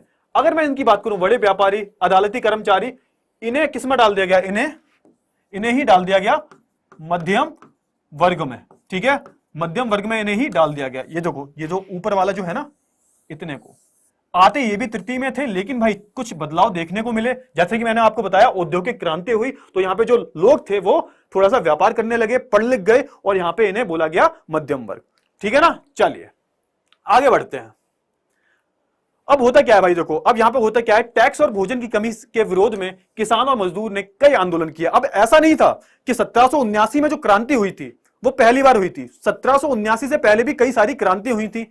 जो भाई किसान लोग थे और जो मजदूर थे, ये पहले भी कई बारी क्रांति कर चुके थे। किसे लेके, टैक्स को लेके और भोजन को लेके। ठीक है ना, टैक्स बहुत बढ़ा दिए थे राजा ने, और भाई खाने के लिए लोगों के पास कुछ भी नहीं था, इस वजह से। अब क्या हुआ भाई, परंतु क्या हुआ, इन आंदोलन से ना कोई बदलाव देखने को नहीं मिला। ठीक है, आंदोलन तो बहुत किए, लेकिन इन आंदोलनों से कोई भी बदलाव देखने को नहीं मिला। हाँ बिल्कुल बेटा कह सकते हो आप, हाँ बेटा बिल्कुल आप कह सकते हो कि मध्यम वर्ग में शिक्षित लोग आते थे, बिल्कुल सही। ठीक है, अब इन आंदोलन से कुछ होने का था नहीं। ठीक है, फिर क्या हुआ, इसलिए अब सामाजिक और आर्थिक ढांचे में बदलाव की जिम्मेदारी मध्यम वर्ग पर आ गई। अब हुआ क्या, देखो अब जितनी भी भाई चीजें हैं इन्होंने हाथ पर मार के देख लिया, लेकिन भाई कोई भी बदलाव तो आ नहीं रहा था। लेकिन अब ये जो मध्यम वर्ग था ना, इसे चीजें समझ में आने लगी थी। अब समझ में क्यों आने लगी, क्योंकि ये पढ़े लिखे लोग थे। ठीक है ना, ये पढ़े लिखे लोग थे, जानते थे क्या सही है क्या गलत है, और ये पहले गरीब ही हुआ करते थे। ठीक है ना, अब होता है ना, गरीब ही गरीब के दुख को जानता है। अब मैं गरीब हूं बहुत, और थोड़ा सा मैं अमीर बन गया, मान लो मैं झुग्गी झोपड़ी में रहता था और मैं मिडिल क्लास में आ गया, तो मैं उन झुग्गी झोपड़ियों के, ठीक है ना, उनका जो दर्द है वो समझता हूंगा मैं। तो ये जो मिडिल क्लास लोग थे ना, ये काफी दर्द समझते थे, किसका, किसानों का, गरीब जो गरीब लोग थे उनका दर्द समझते थे, क्योंकि ये वहीं से उठ के आए थे। तो भाई ये जो मध्यम वर्ग है, इसने आवाज उठानी शुरू कर दी, उसकी बात हो रही है। ठीक है, तो इसको आर्थिक और सामाजिक ढांचे को बदला किसने, तो मध्यम वर्ग ने ही बदला। ठीक है, चलिए बेटा नेपोलियन बोनापार्ट के बारे में हम डिटेल में पढ़ेंगे। ठीक है ना, अभी जो मैं पढ़ा रहा हूं उस पर ध्यान दो। ठीक है, चलिए अब क्या हुआ भाई, अब हुआ क्या भाई, उस टाइम बहुत सारे जो दार्शनिक लोग थे। अब ये क्या होता है, दार्शनिक का मतलब क्या होता है, इसका मतलब होता है फिलोसोफर। फिलोसोफर क्या होते हैं, तो भाई जो अपने विचारों से सामने वाले व्यक्ति को प्रभावित करते हैं उन्हें हम बोलते हैं दार्शनिक। ठीक है ना, तो बहुत सारे उस टाइम जो दार्शनिक लोग थे, बहुत सारे जो पढ़े लिखे जो इंटेलेक्चुअल लोग थे, ठीक है ना, उनका राइज होने लगा। जैसे कि मैं बात करूं जॉन लॉक की और रूसो की। ठीक है ना, जॉन लॉक और रूसो कौन थे, तो भाई ये फ्रांस में ही रहने वाले नागरिक थे। ठीक है, और ये क्या करते थे बेसिकली, जब 1779 में क्रांति हुई थी तो इसके ये लीडर थे। ठीक है ना, इसके ये लीडर थे और ये लीड कर रहे थे। समझ में आया, तो इन लोगों ने प्रभाव डालना शुरू किया, किस पे भाई, मध्यम वर्ग के लोगों ने, मध्यम वर्ग के लोगों पे प्रभाव डालना शुरू किया, और इनकी बहुत सारी किताबें आई। एक किताब है, इसका नाम है, शायद ध्यान नहीं है मेरे को, हाँ, सोशल कॉन्ट्रैक्ट करके एक किताब थी। बहुत सारी ऐसी किताबें आई जिसमें भाई इन्होंने क्या दिखाया, इन्होंने ये एक ऐसा इमेजिनरी वर्ल्ड बनाया, एक ऐसा इमेजिनरी वर्ल्ड बनाया कि भाई उसमें ऐसा दिखाया कि भाई सारे जो लोग हैं ना उन पे बराबर बराबर अधिकार है। अब इन्होंने ऐसा देखा कि भाई देखो राजा लोग तो बहुत परेशान कर रहे हैं, चाहे फ्रांस की बात हो चाहे किसी भी दूसरे देश की बात हो, जो राजा है वो तानाशाह की तरह काम कर रहा है। लेकिन उन्होंने ऐसा एक दुनिया बनाई, ठीक है ना, जिसमें एक ऐसी कल्पना की इन्होंने कि जिसमें सबके पास, चाहे गरीब हो चाहे अमीर हो, सबके पास बराबर अधिकार थे, सबके पास बराबर अपॉर्चुनिटीज थी, बराबर क्या था, बराबर हक था सबका हर एक चीज पे। तो ऐसा इन्होंने दिखाया कुछ। तो इन्होंने, आप बोल सकते हो कि इन्होंने मिडिल क्लास फैमिली को, ठीक है ना, आप बोल सकते हो मिडिल क्लास लोगों को इन्होंने क्या करना शुरू किया, प्रभावित करना शुरू किया। तो इन लोगों का बहुत बड़ा रोल है। तो वही चीज लिखी है, ठीक है ना।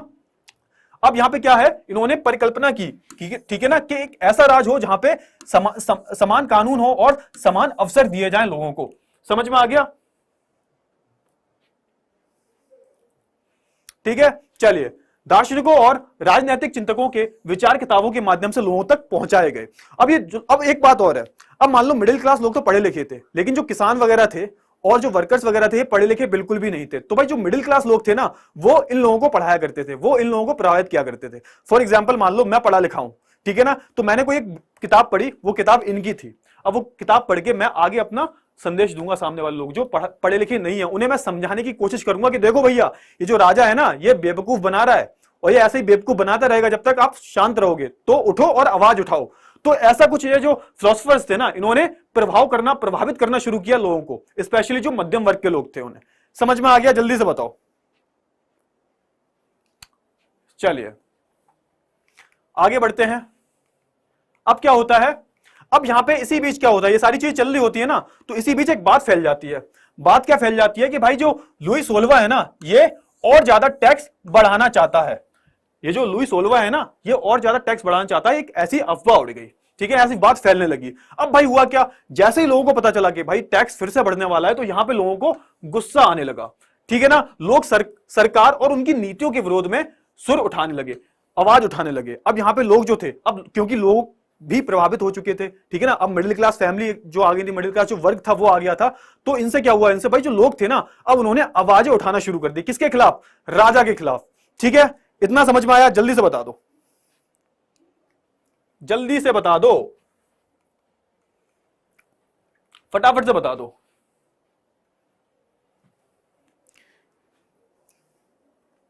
फिर एक नई चीज बताता हूं आपको। इतना समझ में आया? कोई डाउट तो नहीं है ना?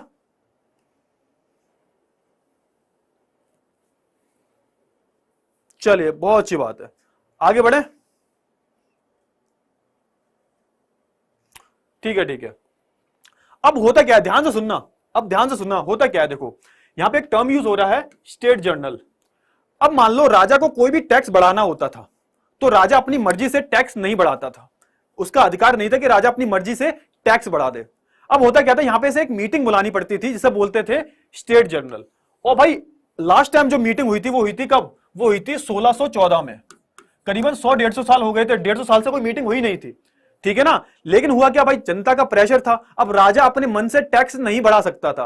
तो यहां पे क्या हुआ, यहां पे स्टेट जनरल नाम की एक मीटिंग बुलाई गई। ये मीटिंग किस लिए हुई थी? तो भाई टैक्स के ऊपर विचार करने के लिए हुई थी। अब नाम पे जाओ, नाम क्या है इसका? स्टेट जनरल, यानी कि जितने भी स्टेट के मेंबर हैं, प्रथम, द्वितीय और तृतीय, इनकी एक मीटिंग थी, उसे ही बोला गया स्टेट जनरल। अब इसमें होना क्या था, इसमें तय होना था कि टैक्स बढ़ाना चाहिए या टैक्स नहीं बढ़ाना चाहिए। उसके लिए लुई सोल्वे ने स्टेट जनरल की मीटिंग बुलाई थी।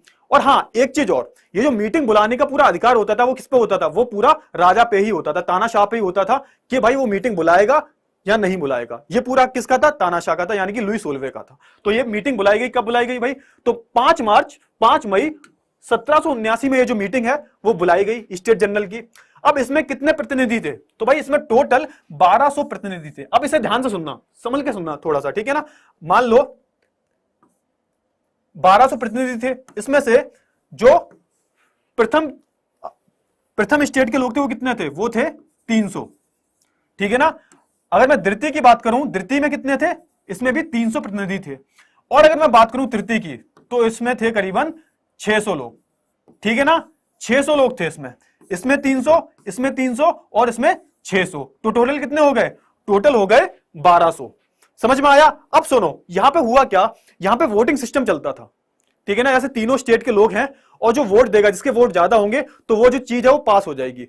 अब यहां पे बोला गया कि भाई देखो, प्रथम स्टेट का एक वोट है, ठीक है ना, द्वितीय स्टेट का भी एक वोट है और तृतीय का भी एक वोट है।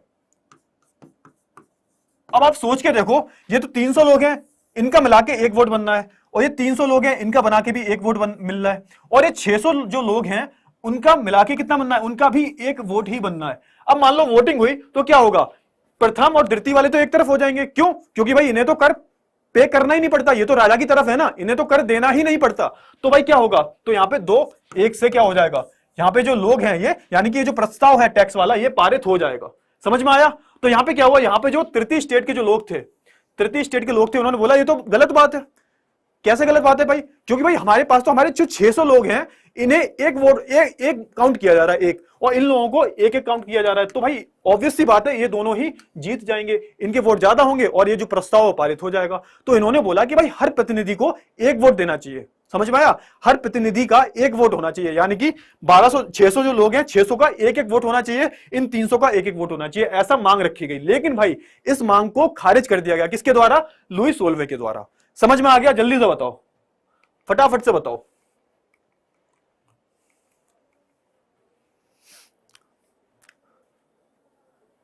ठीक है, इतना समझ में आ गया? चलिए एक चीज और बताता हूं, जब भाई ये मीटिंग बुलाई गई तो इस मीटिंग में तृतीय वर्ग के जो लोग थे, इसमें से सिर्फ जो पढ़े लिखे लोग थे, मैंने बताया था ना, जो मध्यम वर्ग के लोग थे, इन्हें ही बुलाया गया था। ठीक है ना, जो अनपढ़ लोग थे, जो किसान वगैरह थे, जो वर्कर्स थे, इन्हें नहीं बुलाया गया था, इन्हें बिल्कुल भी नहीं बुलाया गया था। इस वजह से क्या था भाई, इस वजह से 40,000 चिट्ठियां भी आई थी किनके साथ में? मध्यम वर्ग के लोगों के साथ में। तो भाई जिन्हें बुलाया नहीं था, उन्होंने चिट्ठियां लिख लिख के दी थी। जो लोग जा रहे थे ना, जो प्रतिनिधि जा रहे थे तीसरे वर्ग से, उनसे बोला गया कि भाई ये जो चिट्ठी है ना, इसमें शिकायतें लिखी है हमने अपनी। ठीक है ना, किसके लिए शिकायतें हैं ये भाई? ये जो ल्यू सोल्वे है ना, इनकी शिकायतें हैं। तो यहां पे जो 1200 लोग, जो 600 लोग थे, जो कि तृतीय वर्ग से थे, वो 40,000 चिट्ठियां लेके आए थे। किसकी भाई? जो गरीब लोग हैं उनकी, क्योंकि इनका दुख दर्द तो समझते थे ना ये लोग, क्योंकि कभी ना कभी ये भी गरीब थे। तो भाई ऐसे कुछ वहां पे हुआ। अब हुआ क्या भाई, अब यहां पे मैंने वोट वाला सिस्टम तो आपको बता दिया है। तो भाई इसमें होता यह है कि भाई जो लुई सोल्वे होते हैं, ये इसे खारिज कर देते हैं, बिल्कुल बिल्कुल खारिज कर देते हैं कि भाई हम ऐसा नहीं करेंगे। ठीक है, चलिए, और भाई ये जो प्रस्ताव था ये पारित हो जाता है। अब यहां पे क्या होता है, यहां पे जो लोग होते हैं ना, ये फिर से नाराज हो जाते हैं, फिर से नाराज हो जाते हैं लोग हंगामा कर देते हैं। भाई ये कोई तरीका थोड़ी ना होता है। तो यहां पे होता क्या है, 20 जून को तीसरे जो स्टेट के जो लोग होते हैं, उनके जो प्रतिनिधि होते हैं 600, ये जाते हैं कहां पे, ये एक टेनिस कोर्ट में जाते हैं, वर्साई एक जगह का नाम है, वहां का एक टेनिस कोर्ट होता है जहां टेनिस खेला जाता है, वहां पे जाते हैं और वहां पे क्या बना लेते हैं, अपनी ही एक नेशनल असेंबली बना लेते हैं। अब आपके मन में एक प्रश्न आया होगा कि सर नेशनल असेंबली क्या होता है? तो भाई एक ऐसी असेंबली उन्होंने खुद की बना ली थी कि हम क्या बनाएंगे, हम कॉन्स्टिट्यूशन बनाएंगे, हम क्या बनाएंगे, हम संविधान बनाएंगे। इस संविधान के ही अनुसार जो राजा हैं वो चलेंगे। ठीक है, समझ में आ गया? ऐसी एक नेशनल असेंबली बना लेंगे, यानी कि भाई ऐसा नहीं होगा कि राजा अपने मन से काम करेगा।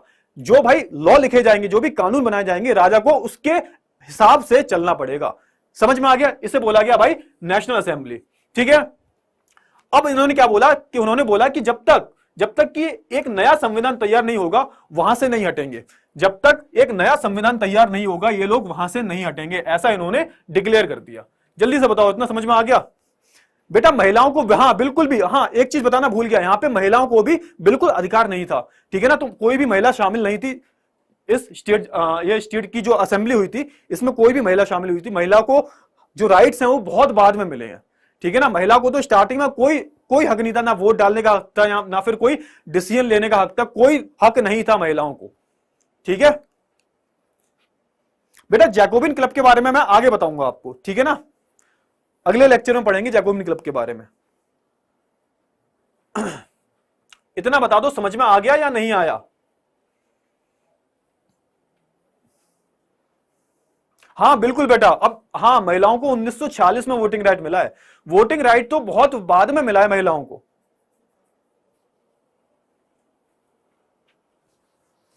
कोई बात नहीं बेटा, कोई बात नहीं।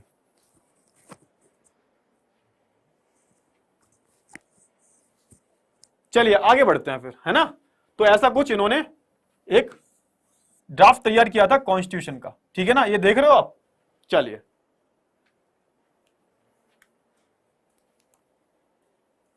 आगे बढ़े। चलिए, और भाई संविधान, अब यहां पे क्या होता है, संविधान लिखने का काम किसे मिला, तो जो मीराबियो थे और आबे सिए थे। अब ये दोनों कौन थे, तो ये दोनों लीडर थे, ठीक है ना, ये दोनों नेता थे। किसके नेता थे भाई, जो तृतीय स्टेट है उसके नेता थे। उन्हें ये काम दिया गया कि भैया आप क्या करोगे, आप संविधान लिखोगे, ठीक है ना, आप संविधान लिखोगे और जो संविधान बनाया जाएगा उसके अकॉर्डिंग ही किसे चलना पड़ेगा, उसके अकॉर्डिंग ही जो राजा है उसे चलना पड़ेगा।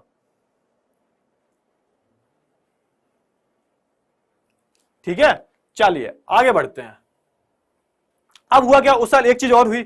उस साल एक चीज क्या हुई भाई, उस साल क्या हुआ, घोर सर्दी पड़ी, जिसकी वजह से क्या हुआ, फसल जो थी वो तबाह हो गई, ठीक है ना। अब यहां पे लोगों के पास पाव रोटी खाने के लिए भी पैसे नहीं थे, ना कुछ भी नहीं था यहाँ पे। तो यहाँ पे क्या हुआ, महिलाएं जो थी वो बेकरियों पे धावा बोल दिया महिलाओं ने। अब भाई जब कुछ खाने के लिए नहीं होगा तो यहाँ पे क्या हुआ, यहाँ पे लोग भागेंगे, लूट के खाएंगे। तो यहाँ पे जो महिलाएं थी बहुत सारी, तो वो जाके बेकरियों को लूटने लगी।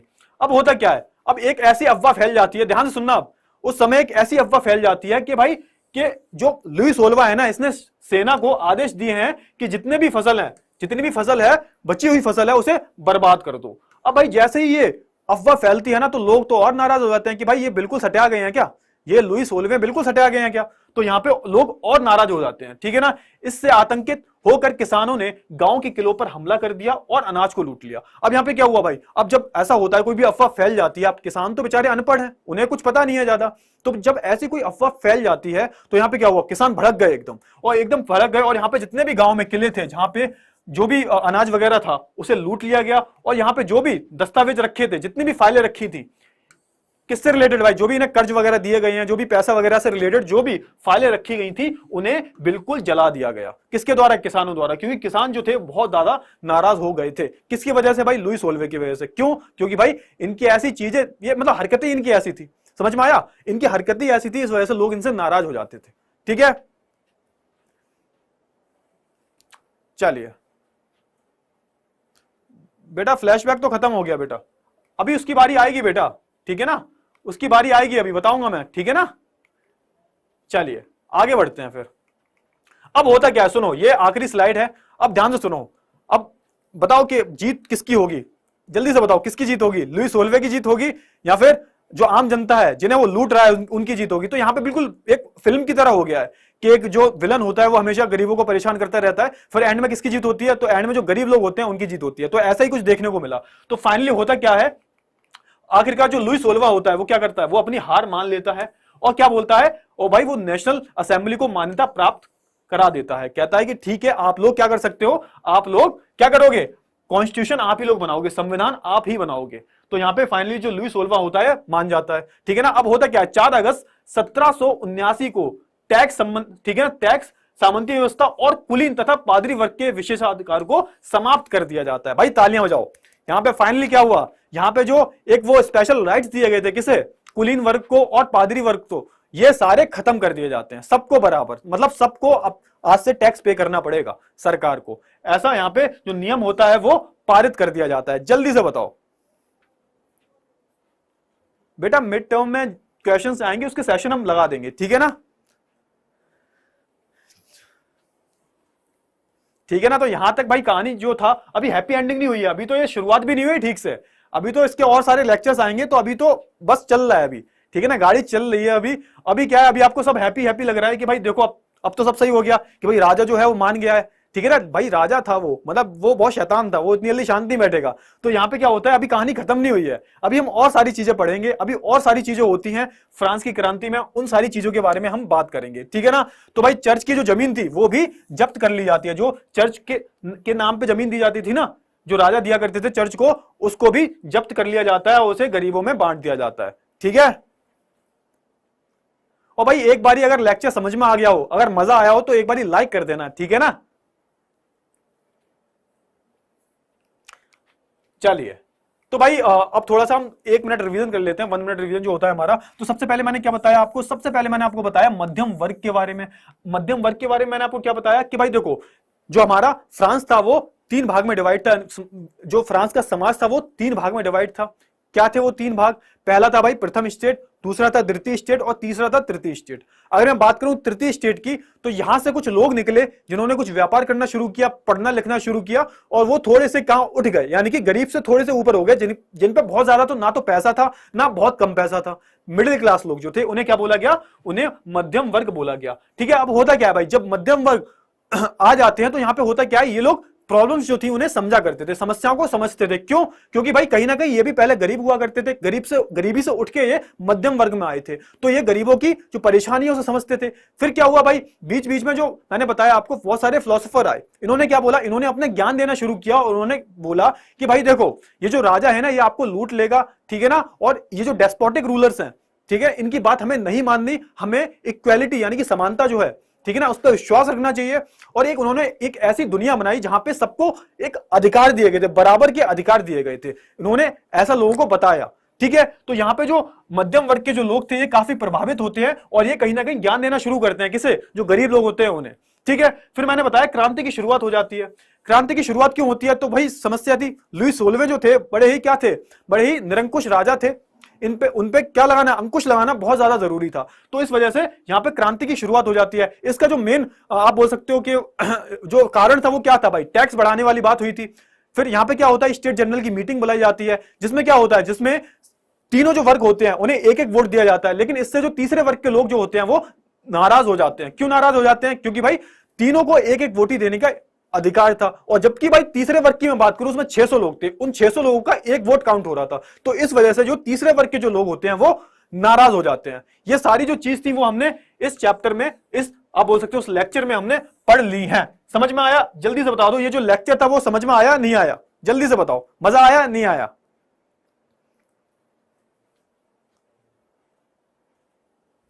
बेटा जबरन क्या है, जबरन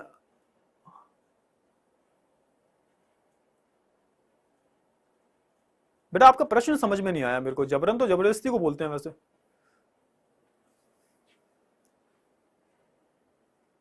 किस बेटा बेटा मियाबे को आप बोल सकते हो पढ़े लिखे लोग थे जो, ठीक है, आप बोल सकते हो पढ़े लिखे थे, आते तो तीसरे मध्यम वर्ग से थे। ठीक है,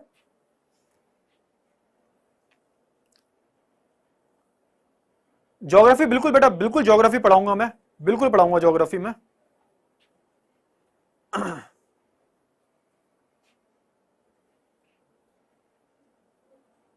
कुछ ऐसे भी लोग थे जो द्वितीय स्टेट से थे, बट उन्होंने तीसरे स्टेट के जो लोग थे उनकी समस्याएं समझी थी और उनकी हेल्प भी की थी। ठीक है ना, बहुत मजा आ गया ना? चलिए बहुत अच्छी बात है। तो भाई संवैधानिक राजतंत्र क्या होता है, ठीक है ना? तो भाई देखो, किसी भी राज्य को चलाने के लिए, किसी भी शासन को चलाने के लिए वहां का जो राजा होता है वो क्या होता है, वहां का राजा जो होता है वो सर्वोच्च होता है। ठीक है ना, जो राजा होता है वहां का सर्वोच्च होता है। तो वही लिखा है, किसी राज्य की उस शासन प्रणाली को कहते हैं उस जिसमें सर्वोच्च शासक राजा होता है। अब सुनो, यहां पे थोड़ा सा ये जो शब्द है संवैधानिक राजतंत्र, इसको समझने की कोशिश करते हैं। अब यहां पे क्या हुआ, यहां पे जो लोग थे बड़े परेशान थे, किससे, लुई 16वें से। अब इन्होंने डिमांड की, क्या डिमांड की, कि भैया देखो ऐसा नियम आना चाहिए कि प्रॉपर क्या होना चाहिए, संविधान होना चाहिए, प्रॉपर संविधान होना चाहिए, और भाई राजतंत्र भी होना चाहिए। यानी कि भाई जो राजा है इसका तो रूल रहेगा, ये राज करेगा हम पे, लेकिन ये चलेगा किसके हिसाब से, ये चलेगा संविधान के हिसाब से। ठीक है ना, ये चलेगा किसके हिसाब से, संविधान के हिसाब से चलेगा। समझ में आ गया? इसे हम बोलते हैं संवैधानिक राजतंत्र। यानी कि जो राजा है वो रूल करेगा, कोई दिक्कत वाली बात नहीं है, रूल करेगा, लेकिन भाई ऐसा नहीं है उसकी मर्जी चलेगी, वो क्या करेगा, वो चलेगा किसके हिसाब से, संविधान के हिसाब से। आज भी इंडिया की अगर मैं बात करूं, आज जो हमारा संविधान है वो भी ऐसा ही कुछ है। आज भी जो बड़े बड़े नेता वगैरह है ना, ये अपनी मन मर्जी से कुछ नहीं करते। आपने कभी सुना है कि किसी नेता ने अपना नियम बना लिया खुद का, उसे पास कर दिया ना? पूरा सबको क्या मिलता है भाई, सबको चांस मिलता है कि भाई नियम बनना चाहिए नहीं मिलना चाहिए। भाई जो संसद आपने देखी होगी, इसमें क्या होता है, बड़ी बड़ी बहसें होती हैं, उसके बाद जाके क्या होता है, उसके बाद कोई भी नियम कानून बनाया जाता है। ठीक है ना, तो वैसा ही क्या था यहाँ पे फ्रांस की जनता जो थी वैसा ही कुछ चाहती थी। समझ में आ गया? चलिए, उसकी शक्तियां किसी संविधान का या कानून द्वारा सीमित होती हैं। समझ में आ गया ना? ये कोई भी संविधान होता है वो उसकी शक्तियां जो होती हैं उस पर क्या करता है, उस पर रोक लगाता है, सीमित हो जाती हैं। किसकी शक्तियां भाई, राजा की शक्तियां। चलिए, अब यहां पे क्या होता है, यहां पे तो ये सारी चीजें वैसे मैंने बता दी है, ये लिखा हुआ है तो ध्यान से पढ़ लेना, जो मैंने बोला है वही ये पूरा लिखा हुआ है। ठीक है ना? तो एक कोई भी ऐसा शासन प्रणाली होती है जिसमें क्या होता है, जिसमें सर्वोच्च तो राजा होता है, लेकिन वो अपनी मनमानी से नहीं चल पाता। वो किसके हिसाब से चलता है भाई? जो जनता होती है उसके हिसाब से चलता है, जो संविधान में लिखा हुआ है वो उसके हिसाब से चलता है। ठीक है, यही होता है भाई संवैधानिक राजतंत्र। ठीक है, अब चलो पढ़ते हैं आगे। अब होता क्या है, देखो संविधान का मसौदा सन 1791 में पूरा हो गया। मसौदा क्या होता है भाई? मसौदा का मतलब होता है एक फॉर्मेट किसी भी चीज का, लेखा जोखा किसी को बोलते हैं, उसे हम बोलते हैं मसौदा। तो भाई जो संविधान था वो 1791 में पूरा हो गया, यानी कि ऐसा ही कुछ देखने में होगा हमारा संविधान जो होगा, जो भी चीजें बनाई गई थी। ठीक है, चलिए फिर सत्ता को, अब यहां पे क्या हुआ, जैसे जैसे आपने पढ़ा होगा किसमें, जो आपकी नागरिक शास्त्र है उसमें आप पढ़ा होगा, जो हमारी गवर्नमेंट है, जो हमारी सरकार है, लोकतांत्रिक सरकार, उस 3 हिस्सों में डिवाइड किया गया है। पहला क्या है भाई? विधायिका, दूसरा है कार्यपालिका और तीसरा है न्यायपालिका। तो ये जो कॉन्सेप्ट है भाई यहीं से तो आया है। अब भाई विधायिका क्या होता है? जो नियम बनाता है, जो नियम बनाता है। ठीक है, मैं बात करूं कार्यपालिका की, जो नियमों को, इसे इंग्लिश में बोलते हैं एग्जीक्यूटिव, इसे इंग्लिश में बोलते हैं एग्जीक्यूटिव। विधायिका को इंग्लिश में बोलते हैं लेजिस्लेचर और न्यायपालिका को इंग्लिश में बोलते हैं जुडिशरी। ठीक है ना? तो भाई विधायिका का काम क्या होता है? नियमों को बनाना। ठीक है, कार्यपालिका का काम क्या होता है? जो नियम बने हैं, जो नियम बने हैं उन्हें लागू करवाना, उन्हें लागू करवाना। ठीक है ना? और भाई, और न्यायपालिका का मतलब क्या होता है? न्यायपालिका का मतलब होता है जो कानूनों का, जो कानून का पालन नहीं करेगा, पालन नहीं करेगा उसे सजा देना। ठीक है ना? तो ये मैंने तीनों के काम बता दिए। तो यहां पे क्या हुआ, सत्ता को विधायिका, कार्यपालिका और न्यायपालिका के बीच में बांट दिया गया। ठीक है ना? चलिए, तो यहां पे क्या होगा, प्रॉपर भाई नियम बनाने वाले होंगे, नियमों को लागू करने वाले भी होंगे, और अगर उन नियमों को कोई तोड़ता है तो उन्हें सजा देने वाले भी होंगे। तो ये तीनों चीजें थी भाई। ठीक है ना? इस तरह से फ्रांस एक संवैधानिक राजतंत्र बन गया। तो फाइनली भाई तालियां बजाओ, तो फाइनली क्या हुआ, जो फ्रांस था वो संवैधानिक राजतंत्र बन गया। ठीक है, अगर इस चैप्टर को आप कहानी की तरह पढ़ोगे ना बच्चा पार्टी, तो ये बहुत ही ज्यादा प्यारा चैप्टर है, तो इसे अच्छे से पढ़ना है। ठीक है ना? इसे अच्छे से पढ़ना है, ये थोड़ा सा इतना जरूरी नहीं था, बस थोड़ा समझाने के लिए लिख दिया था मैंने। ठीक है, चलिए आगे बढ़ते हैं। अब यहां पे क्या हुआ भाई, और चीजें देखो। अब यहां पे जो मेन चीजें हैं वो देखो, कि अब मेरा एक प्रश्न है आपसे कि भाई देखो, प्रश्न ये है कि भाई यहां पे जो अधिकार मिले, लोगों को अधिकार मिले, वो पर्याप्त थे? अब उन अधिकारों की मैं बात करके आपको बताऊंगा कि वो पर्याप्त थे या नहीं थे, कौन कौन से अधिकार दिए गए थे, कौन से फिल्टर डाल रखे थे भाई इन लोगों को अधिकार मिलेंगे, इन्हें अधिकार नहीं मिलेंगे। तो आप बोल सकोगे एंड में, आप पता है क्या बोलोगे? एंड में आप बोलोगे कि भाई देखो ये बस दिखावे की था, ये जो संवैधानिक राजतंत्र था ना वो क्या था, वो सिर्फ दिखावे का था। आप खुद ही बोलोगे, थोड़ा सा दिमाग लगाना, अभी मैं आपको बता रहा हूं और फिर आप बताओगे कि ये कैसा था। ठीक है, चलिए। जो लोग कम से कम 3 दिन का वेतन टैक्स के रूप में अदा करते हैं, अब इन्हें भाई हक किसे मिला? अब ये जो राइट था क्या करने का भाई, वोट डालने का अधिकार जो था वो किसे मिला? तो भाई जो लोग कम से कम 3 दिन का वेतन टैक्स के रूप में देते हैं, जो लोग टैक्स पे करते हैं, 3 दिन का जो वेतन है उतना बराबर का वो टैक्स देते हैं, उन लोगों को अधिकार था। उन्हें सक्रिय नागरिक की श्रेणी में रखा गया। भाई सक्रिय नागरिक कौन थे भाई? जो भाई पढ़े लिखे थे, ठीक है ना, जो साक्षर थे, उन्हें क्या बोला गया? उन्हें सक्रिय नागरिक बोला गया। ये जो टर्म है सक्रिय नागरिक, इसे याद रखना जरा, ये कौन थे भाई? तो भाई ये कम से कम 3 दिन का टैक्स दिया करते थे, जो पढ़े लिखे थे और जिन्हें कानून के बारे में जानकारी थी। ठीक है ना, जो कानून के बारे में थोड़ा सा जानकारी रखते थे, उन्हें बोला गया सक्रिय नागरिक। ठीक है ना?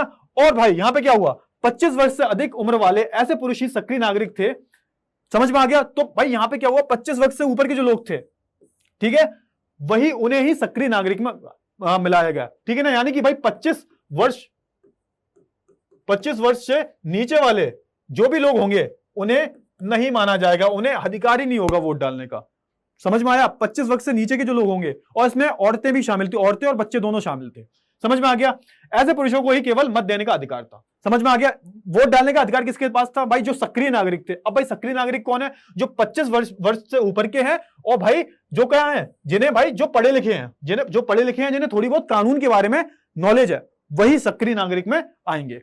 समझ में आ गया? जल्दी बताओ, इतना समझ में आया? चलिए आगे बढ़ते हैं।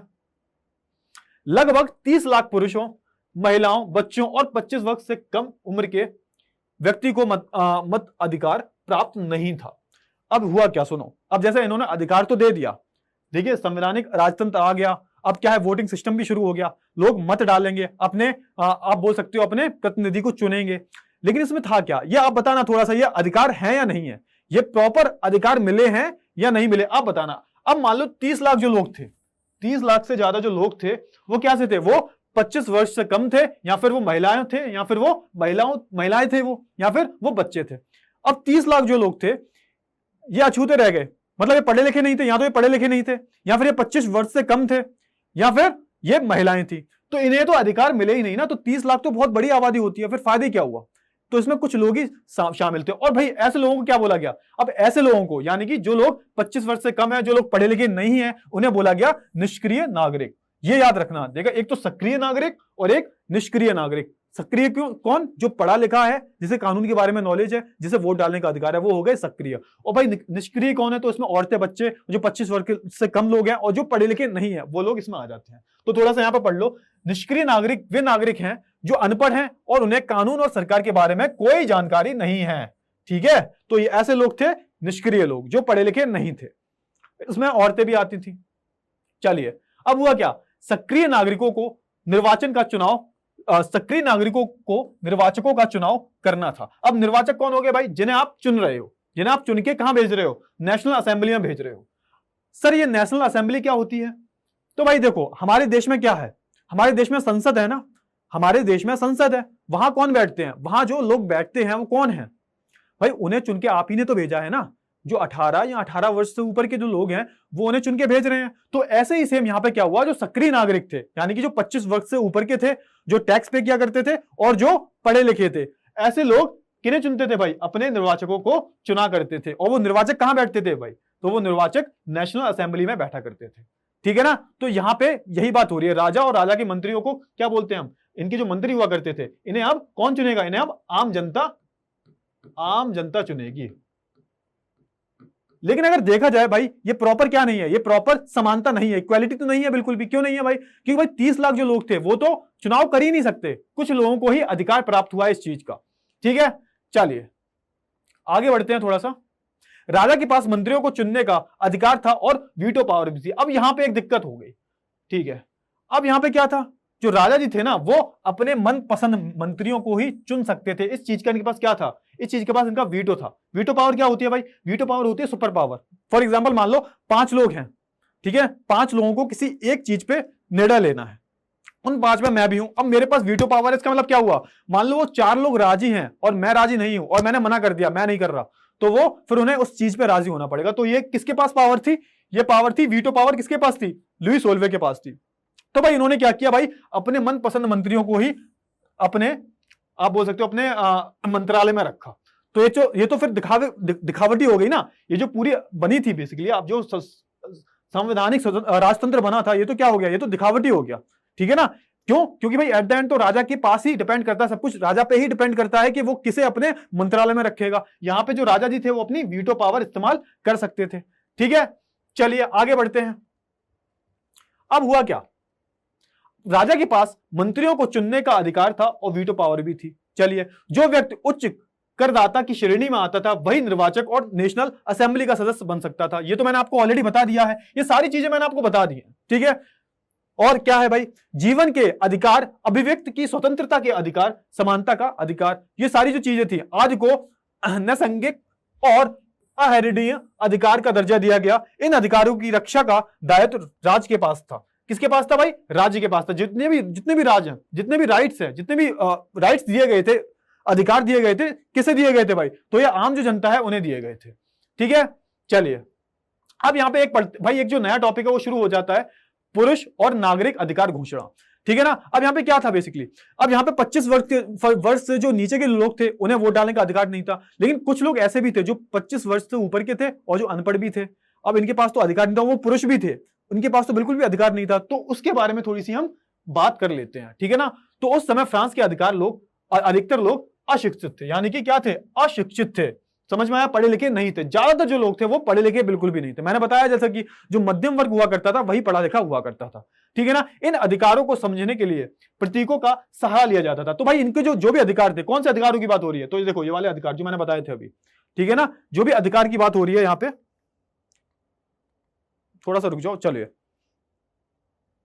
ये जो अधिकारों की बात हो रही है, ठीक है ना, अहरणीय, ठीक है, नसैंगिक, ये जो अधिकार हैं बेसिकली, इनके लिए प्रतीकों का इस्तेमाल किया, चिन्हों का इस्तेमाल किया जाता था कि हाँ ये तुम्हारा हक है, क्योंकि लोग पढ़े लिखे नहीं थे, उन्हें पढ़ना नहीं आता था, ठीक है। चलिए, ताकि अनपढ़ व्यक्ति भी उन्हें आसानी से समझ सके। तो ये जो अधिकार जितने भी मिले थे, किसमें मिले थे भाई? जो संविधान में मिले थे, उन्हें चिन्हों के द्वारा लोगों को बताया जाता था कि भैया देखो ये तुम्हारा अधिकार है, ठीक है, और तुम्हें पता होना चाहिए। तो उसके लिए लोग चिन्हों का इस्तेमाल करते थे, ठीक है। चलिए, अब एक नया जो टॉपिक है वो पढ़ लेते हैं, राजतंत्र और राजतंत्र का उन्मूलन और गणतंत्र की स्थापना। भाई राजतंत्र मैंने बता दिया है, राजतंत्र क्या हो गया? जहां राजा का रूल होता है। और उन्मूलन का मतलब क्या होता? इसे हटाना। इसे क्या होता है? इसका मतलब क्या? उन्मूलन का मतलब होता है इसे हटाना, यानी कि राजतंत्र को हटा दिया और गणतंत्र की स्थापना की। तो इसके बाद गणतंत्र मतलब क्या? जहां पे लोगों का रूल है, जहां पे लोग जो है अपना नेता चुन रहे हैं। इसे इंग्लिश में बोलते हैं रिपब्लिक, ठीक है ना। तो हम जल्दी कमेंट में बताओ, हम अपना रिपब्लिक डे कब मनाते हैं? कमेंट में मेरे को आंसर चाहिए इसका, ठीक है ना। तो चलिए देखते हैं। क्रांति के फलस्वरूप राजा को गद्दी से हटा दिया गया, ठीक है। क्रांति हुई और राजा को भाई गद्दी से हटा दिया गया, ठीक है ना। एक गणतंत्र की स्थापना हुई, खूनी संघर्षों के दौरान चला। तो भाई बहुत सारे लोगों ने अपनी जान दी इसमें, बहुत सारे लोगों को मारा गया। उसके बाद जाके कहीं इन्हें क्या मिली? आजादी मिल पाई। अभी देखो कहानी खत्म नहीं हुई है, यहाँ पे बहुत सारे उतार चढ़ाव आएंगे। अभी तो आपने स्टोरी स्टार्ट हुई है, अभी कहानी बहुत लंबी जाएगी। आपको लग रहा होगा सब कुछ सही हो गया है भाई, राजा को हटा दिया है, राजा के पास पावर नहीं बची है, तो अभी कहानी खत्म नहीं हुई है, ठीक है ना। चलिए, फ्रांस में जो कुछ हो रहा था उससे आसपास के देशों का राजा डरे हुए थे। अब हुआ क्या? सुनो, अब होता है ना कि संगति का असर जो होता है बहुत बड़ी चीज है। मान लो फ्रांस है, फ्रांस में जो भी कुछ हो रहा था तो उसके आसपास के जो देश थे, ऑस्ट्रिया वगैरह हो गया, जो भी पड़ोसी देश थे, वो काफी डरे हुए थे। क्यों डरे हुए थे? कि भाई उनके देशों में भी राजा थे, ठीक है, उनके देशों में भी जो राजा रजवाड़े थे वो रूल कर रहे थे। अब उन्हें डर लगा कहीं ऐसा हमारे देश में ना हो जाए, जो जनता वहां मांग कर रही है कहीं हमारे देश में ना मांग करने लगे। और ऐसा हुआ भी, थोड़े दिन बाद आप देखोगे ऐसा हर जगह होगा। तो यहां पे इस वजह से जो आसपास के जो राजा थे वो काफी डरे हुए थे फ्रांस से, ठीक है। चलिए, फिर होता क्या है? लुई 16वां पड़ोसी राजाओं से साठ गांठ कर रहा था ताकि लोगों को दबाया जा सके। अब भाई देखो होता क्या है, देखो कौन क्यों चाहेगा कि भाई उसकी जो पावर है वो छिन जाए उससे। तो यहाँ लुई जो 16वें थे, इन्हें काफी डर लगा हुआ था कि यार हमारी पावर तो छिन गई है, मैं तो राजा हूं ही नहीं, अब लोग राजा मानते ही नहीं है मेरे, अब ठीक है ना। तो इन्होंने क्या करना शुरू कर दिया, जो 16 पड़ोसी राजा थे उनसे साठ गांठ बांधनी शुरू कर दी, उनसे बात करनी शुरू कर दी कि भाई ये जो हमारे देश में हो रहा है ना, इसे दबाना पड़ेगा, ये जो विद्रोह हो रहा है, क्योंकि अगर आपने हमारी मदद नहीं की ना तो आपके देश में भी ऐसा होने लगेगा, ठीक है। खरबूजे को देख के खरबूजा रंग बदलता है। तो ये सारी चीज जो बातें हैं वो लुई 16वें ने आसपास के जो पड़ोसी राजा थे उनसे कही, ठीक है। चलिए, अब यहां पे क्या हुआ? यहां पे हुआ क्या? 1792 अप्रैल महीने की बात है। यहां पे जो नेशनल असेंबली थी, ठीक है ना, नेशनल असेंबली कौन थी भाई? ध्यान करो, नेशनल असेंबली में कौन थे भाई? मैंने बताया था आपको, जहां पे जो लोग आए थे चुन के, वो किसने भेजे थे? वो किसने भेजे थे? जल्दी बताओ, कमेंट में बताओगे। जो नेशनल असेंबली थी, लोगों को चुन के किसने भेजा था? जो भाई लोग थे, जो पढ़े लिखे लोग थे, सक्रिय लोगों ने चुन के जिन्हें भेजा था। इन्होंने क्या कर दिया? उन्होंने प्रूशिया और ऑस्ट्रिया के खिलाफ एक युद्ध छेड़ दिया। समझ में आया? ऑस्ट्रिया और ऑस्ट्रेलिया नहीं है, ध्यान से पढ़ना। ऑस्ट्रेलिया अलग है, ऑस्ट्रिया अलग है। तो ऑस्ट्रिया कहां है? यूरोप में है, और ऑस्ट्रेलिया तो एक अलग महाद्वीप है। तो यहां पे ऑस्ट्रिया और प्रूशिया के खिलाफ युद्ध की घोषणा कर दी, किसने? नेशनल असेंबली में। अब युद्ध क्यों हुआ, कैसे हुआ, वो सब बात की बात है। अब यहां पे क्या होता है, सुनो, उस युद्ध में हजारों स्वयंसेवी सेना में भर्ती हो गए। अब यहां पे क्या हुआ? यहां पे जो हजारों लोग थे जो अपने देश से प्रेम करते थे, उन्हें सेना में भर्ती किया गया। युद्ध के लिए रवाना होते समय वे रॉजर डी लाइक द्वारा लिखी कविता मार्सले को गाते हैं। अब ये बाद में क्या, जो मार्सले सॉन्ग है, ये बाद में नेशनल सॉन्ग भी बनेगा इनका, नेशनल एंथम भी बनेगा इनका, ठीक है ना। चलिए, जिसका नाम बाद में मार्सलेस हो गया, ठीक है। यह गीत आज फ्रांस का राष्ट्रगान है। तो ये जो आप देख रहे हो ना, ये जो पूरा जो लिखा है, ये क्या है? आज के समय ये फ्रांस का क्या है? राष्ट्रगान है भाई, राष्ट्रगान है फ्रांस का आज की। तो भाई यहाँ हुआ क्या था? तो पहली बार कब गाया था इसे भाई? तो यह पहली बार गाया था मार्सिले में, जब युद्ध लड़ रहा था किसके खिलाफ? जब ये लोग युद्ध लड़ रहे थे ऑस्ट्रिया और प्रूशिया के खिलाफ, तब ये लोगों ने, जो इनके लोग थे, वो इन्होंने गाया था। समझ में आया? इसे लिखा किसने था? तो इसकी जो कविता है लिखी थी वे रोजेट ने, ये कविता किसने लिखी थी? वे रोजेट ने कविता लिखी थी और लोगों ने इसे गाया था। इसका नाम क्या था? इसका नाम था मार्शले। तो ये जो प्रश्न अच्छा खासा बन जाता है इस पे, तो ये याद रखना बहुत ही महत्वपूर्ण है। तो इसे 5 स्टार रेटिंग दे दो थोड़ी सी, ठीक है ना। चलिए, और मार्शले एक जगह का नाम था बेसिकली, ठीक है ना, मार्शले जगह का नाम था, तो जगह के नाम पे ही ये राष्ट्रगान रख दिया गया। मार्शलेस बाद में इसका नाम पड़ा, और मार्शले एक जगह का नाम था फ्रांस में, ठीक है। तो इतनी सारी चीजें क्लियर हुई। तो आप देख रहे हो यहां पे साथ के साथ लोगों के अंदर राष्ट्रवाद भी, ठीक है, जाग रहा था, ठीक है ना। चलिए, अब क्या हुआ? युद्ध में फ्रांस को भारी नुकसान हुआ, जिससे लोगों को अनेक कठिनाइयों का सामना करना पड़ा। अब देखो, जब युद्ध होता है ना, तो नुकसान, चाहे जीते कोई भी, नुकसान दोनों तरफ से होता है, ठीक है। तो यहां पे क्या हुआ? लोगों को भारी नुकसान चुकाना पड़ा, ठीक है ना। कई लोगों को लगता था कि 1791 के संविधान के केवल अमीर लोगों को सत्ता दी गई है। अब यहां पे कई लोग जो थे, उन्हें ऐसा लगता था कि भाई देखो, 1791 में जो भी भाई संविधान बना है ना, तो वो दिखावटी है, उसका कुछ फायदा नहीं है। तो सच में ऐसा था? क्यों था? क्यों भाई? देखो, जितने भी गरीब लोग थे, उनके पास तो कोई अधिकार ही नहीं था भाई, उन्हें वोट डालने का तो अधिकार ही नहीं था, क्योंकि वो अनपढ़ है। जितने भी वोट जो टैक्स पे करते हैं, ठीक है, इंडिया में भी तो था ना ऐसा, जब भाई इंडिया अंग्रेजों के अधीन था, तो जब कुछ पढ़े लिखे लोग थे, उन्हें ही सिर्फ वोट डालने का अधिकार था। लेकिन यहां पे क्या हुआ? यहां पे कुछ लोगों को लगता था कि जितने भी अमीर लोग हैं ना, उन्हें ही सिर्फ अधिकार है किसमें? संविधान में, ठीक है। चलिए, अब यहां पे क्या हुआ? जैकोबियन क्लब सबसे सफल क्लब था। अब यहां पे क्या हुआ? ये जो जैकोबियन क्लब था ना, ये आ गया एग्जिस्टेंस में। अब यहां पे इसकी कहानी शुरू हो जाती है। जैकोबियन क्लब क्या था, इसे हम और अच्छे से जानेंगे, ठीक है ना। तो भाई यहां पे जब ये जंग चल रही थी, ठीक है ना, जब ये क्या चल रहा था, जब ये सैलाब आया हुआ था किसका भाई? क्रांति का। तो यहां पे जो जैकोबियन क्लब था, इसका बहुत बड़ा रोल था। इसमें कौन लोग थे भाई? तो इसमें जो आप बोल सकते हो, जो दुकानदार हो गए, वर्कर्स वगैरह हो गए, तो वो इसका पार्ट थे। जो ज्यादा पढ़े लिखे नहीं थे, ठीक है ना, जो ज्यादा पढ़े लिखे नहीं थे, वो इस क्लब का पार्ट थे। और इस क्लब ने भी काफी बढ़ चढ़ के सपोर्ट किया ऐसे लोगों को। कैसे लोगों को भाई? जो सबसे ज्यादा थे, ठीक है ना, जो सबसे ज्यादा गरीब थे, उन लोगों को सबसे ज्यादा सपोर्ट किया, ठीक है।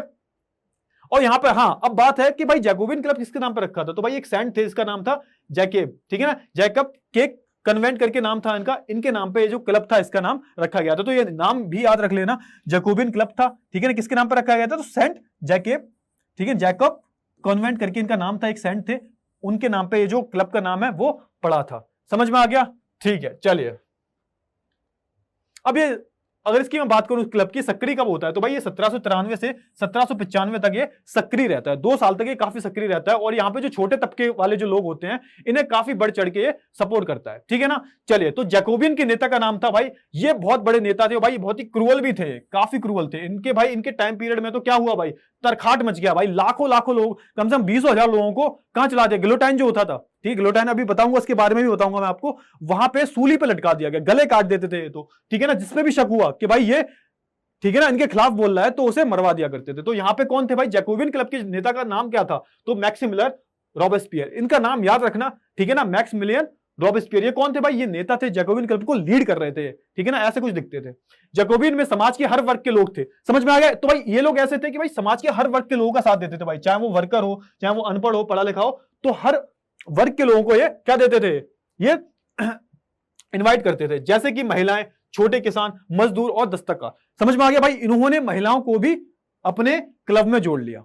मतलब सोच रहे हो, इसमें महिलाएं, अभी तक महिलाओं को राइट नहीं मिले थे, तो महिलाओं को भी इन्होंने अपने साथ में जोड़ा। छोटे किसान हो गए, मजदूर हो गए, यानी कि ज्यादातर ऐसा जो तबका जो पढ़ा लिखा नहीं था, ठीक है ना। जैकोबियन के सदस्यों ने गोदी मजदूरों की तरह, ठीक है ना, धारीदार लंबी पतलून पहनने का निर्णय लिया, ताकि वे फैशनेबल लोगों से अलग दिखें। समझ में आया? तो इनकी एक ड्रेस भी थी, इनकी एक अलग ड्रेस थी। कैसी ड्रेस थी भाई? तो ये धारीदार लंबी पतलून पहना करते थे, तो ये अलग से ही पता चल जाते थे, और ये अपने आप को अलग दिखाना चाहते थे, ठीक है ना। जो फैशनेबल लोग हैं, जो अमीर लोग हैं, उनसे थोड़ा सा अलग दिखाना चाहते थे, तो इनका अलग ही क्या था? एक ड्रेस कोड था जो पहना करते थे, ठीक है। चलिए, कुछ ऐसा दिखता था ये, देखो, ठीक है ना, धारीदार, ये धारीदार दिख रही है ना आपको, लंबी सी पतलून जो दिख रही है, कुछ ऐसी दिखा करती थी। चलिए, अब क्या हुआ? देखो, जैकोबियन के लोग एक लाल टोपी भी पहनते थे, जिसे आजादी का प्रतीक माना जाता था। अब देखो, ये भी शायद लाल टोपी पहना है, नहीं पहना? हाँ, ये देखो, ये लाल टोपी पहना है ना, तो ये लोग लाल टोपी पहना करते थे। इसे क्या माना जाता था? इसे आजादी का प्रतीक माना जाता था, ठीक है ना। महिलाओं की अगर मैं बात करूं, तो यहां पे इनकी कोई खास पोशाक पहनने की इन्हें अनुमति बिल्कुल भी नहीं थी, ठीक है ना। महिलाओं के लिए ऐसा कुछ भी नहीं था। तो मैंने बताया ना, महिलाओं को बहुत बाद में हक मिला है, महिलाओं को तो बहुत बाद में हक मिला है, तो इन्हें तो पहनने की इतना परमिशन नहीं था। 1792 की गर्मियों में जैकोबियन के लोगों ने, ठीक है ना, ट्यूलेरियो के महल पर धावा बोल दिया। भाई ये ट्यूलेरियो कौन था भाई? तो ये एक कमांडर था, उसके महल पे धावा बोल दिया और इसे मार दिया। ठीक है ना, चलिए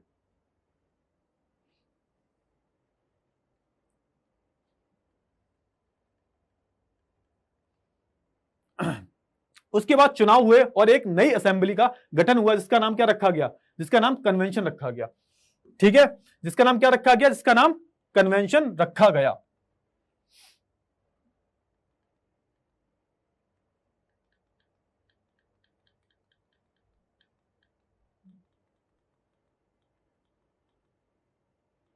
थोड़ा सा रुक जाओ बच्चों, थोड़ा सा रुक जाओ।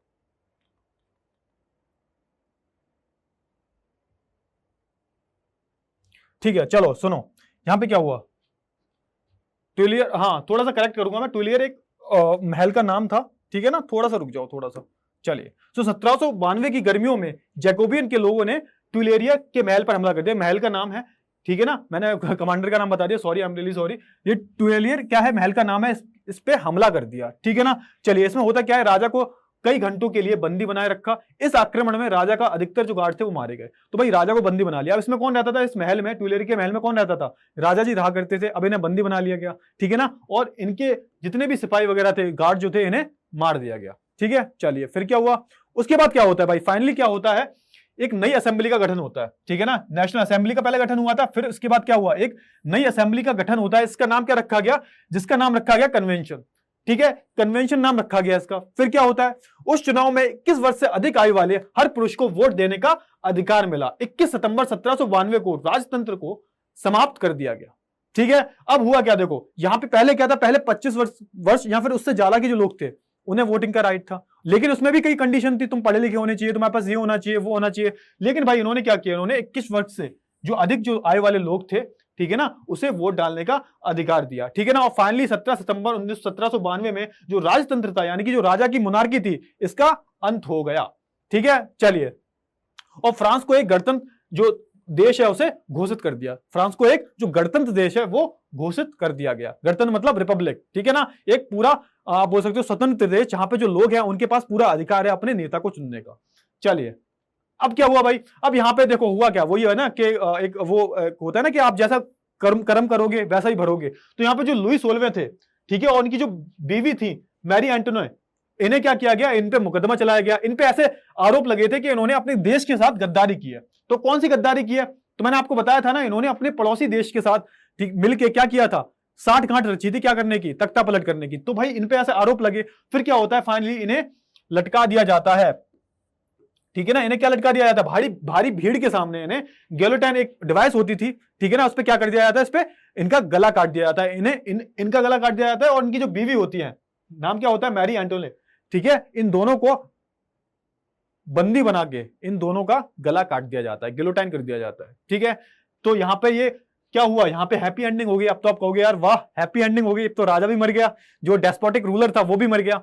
तो कहानी यहां पे खत्म नहीं हुई है बच्चों, अभी कहानी बहुत बाकी है। अभी भाई जो रॉबेस्पियर है ना, अभी आपको लग रहा होगा कि बहुत हीरो हैं, बहुत बड़े हीरो हैं, लेकिन यही विलन, यही सबसे बड़े विलन निकलते हैं। ठीक है ना, अब कैसे निकलते हैं वो हम अगली क्लास में जानेंगे। फिलहाल इतना जान लो कि भाई देखो यहां पे क्या हुआ, जो राजा थे उन्हें लटका दिया जाता है, उनकी बीवी जो होती है उन्हें भी लटका दिया जाता है। ठीक है ना, और प्लेस का नाम क्या होता है, प्लेस डी ला कॉनकॉर्ड। ठीक है ना, इस जगह पे इन्हें इन दोनों को, इनके दोनों के गले काट दिए जाते हैं। ठीक है ना, चलिए तो भाई अब देख लेते हैं हमने पढ़ा क्या क्या। हमने 3 जो टॉपिक्स है वो कंप्लीट किए हैं। एक है संवैधानिक राजतंत्र, यानी कि भाई एक ऐसा राजतंत्र जहां पे संविधान भी हो और राजा भी राज करे, यानी कि भाई जो राजा होगा वो संविधान के हिसाब से चलेगा। ठीक है ना, पुरुष और नागरिक अधिकार, यहां पे हमने किसकी बात की, यहां पे भाई हमने बात की भाई जो 25 या 25 वर्ष से ऊपर के लोग थे, पढ़े लिखे लोग थे, उनके पास ही वोट डालने का अधिकार था। और तो बच्चों के पास, यहाँ पर अनपढ़ लोगों के पास कोई अधिकार नहीं था।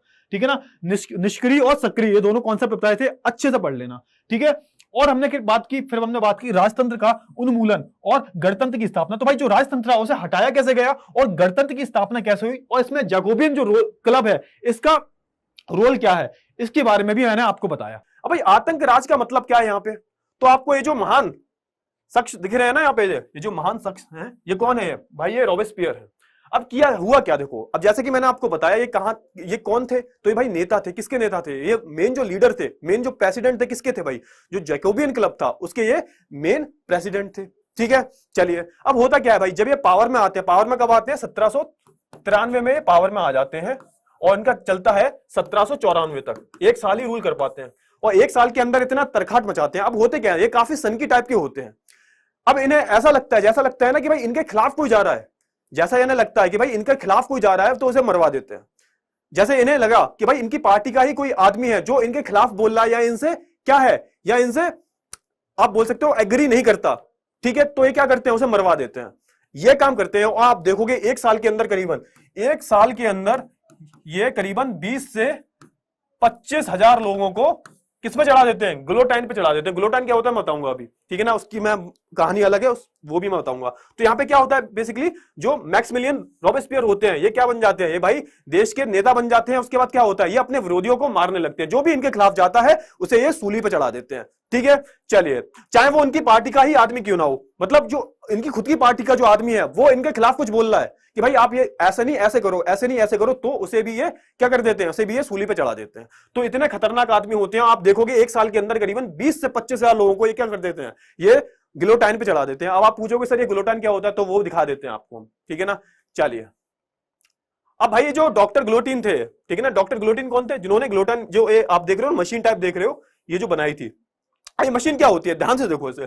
यहाँ पे क्या दिख रहा है आपको, ये ब्लेड दिख रहा है ना आपको, पैना सा ब्लेड दिख रहा है, ये बहुत भारी हुआ करता था और बहुत ज्यादा पैना हुआ करता था। अब क्या होता था, यहाँ पे क्या है, यहाँ पे एक इंसान की जो मुंडी दिख रही होगी आपको, ये देखो मुंडी दिख रही है, तो इंसान के पीछे हाथ बांध के उसे पट्टे पे लिटा के और सीधा ऐसे करके ग्लोटाइन में, ये जो ऊपर देख रहे हो ना, ये छोड़ा जाता था। ये जो इंसान दिख रहा है ये इसे रस्सी से छोड़ा करता था, और भाई इसमें इतना वजन होता था, सीधे यहाँ पे ऐसे आके सीधे गर्दन को काट दिया करती थी, तो इसे बोलते थे ग्लोटाइन मशीन। तो ये बनाई किसने थी, तो भाई जो डॉक्टर ग्लोटीन थे, ये डॉक्टर थे, इन्होंने ही ये मशीन का आविष्कार किया था। तो इसे ही बोला जाता था डॉक्टर मतलब ग्लोटाइन, ठीक है ना, ग्लोटाइन कर देना, ग्लोटीन कर देना। तो यहाँ पे क्या होता था, यहाँ पे जो भी जिस किसी को भी सजा होती थी, उसका जो सर होता था वो धड़ से अलग हो जाया करता था। तो ऐसे करीबन पता नहीं कितने हजारों लोगों को एक साल के अंदर रॉबेस्पियर ने मरवा दिया। किससे, ये जो ग्लोटाइन देख रहे हो ना, इससे। ठीक है, समझ में आ गया, जल्दी से बताओ, फटाफट से बता दो, समझ में आ गया ना। चलिए, बहुत अच्छी बात है, समझ में आ गया। तो आगे बढ़ते हैं। ये देखो, ऐसा देखो, रियल में कुछ ऐसा दिखता है। ये अभी भी इसे बचा के रखा है, फ्रांस में है, तो रियल में ऐसा कुछ दिखता था, देख रहे हो आप, इधर से रस्सी छोड़ी जाती थी और इधर से ये पूरा सर कट जाया करता था। चलिए आगे बढ़ते। अरे आप लोग ना पीपीटी पढ़ लेना, पीपीटी मैं पढ़ के नहीं बता रहा हूं आपको, ऐसे ही मौजमानी बता रहा हूं मैं आपको, ठीक है ना। पीपीटी पढ़ के बहुत सारा समय लगता है, इस वजह से। समझ में आ गया ना। चलिए, हाँ बेटा, गले को धड़ से अलग करने वाली ही मशीन हुआ करती थी, ठीक है, मशीन बोल सकते हो आप, ठीक है। हाँ, चलिए आगे बढ़ते हैं फिर। हाँ, ठीक है। अब भाई यहाँ पे हुआ क्या, अब ऐसा नहीं था कि भाई देखो रॉबेस्पियर ने सारे बुरे काम ही किए, कुछ अच्छे काम भी किए। तो उसने एक काम ऐसा किया, भाई क्या काम किया, तो भाई जितने भी वेतन थे, जितने भी लोगों के वेतन थे, तो उस पर क्या लगा दी, उस पर लिमिट लगा दी, ठीक है ना। जो भी अधिकतम वेतन हो सकता है उस पर क्या लगा दी, उस पर लिमिट लगा दी, ठीक है ना। तो होता क्या है इसमें, तो यहाँ पे जो वेतन था उस पर लिमिट लगा दी, और क्या किया भाई, और इसने सीमा, जो आप बोल सकते हो जो किसान थे, ठीक है ना, जो किसान थे, जो भी कुछ उगाया करते थे, जो भी प्रोड्यूस किया करते थे, उसकी जो कीमत थी वो भी तय कर दी कि भाई ये जो चीज है वो इतने ही प्राइस पे जाएगी।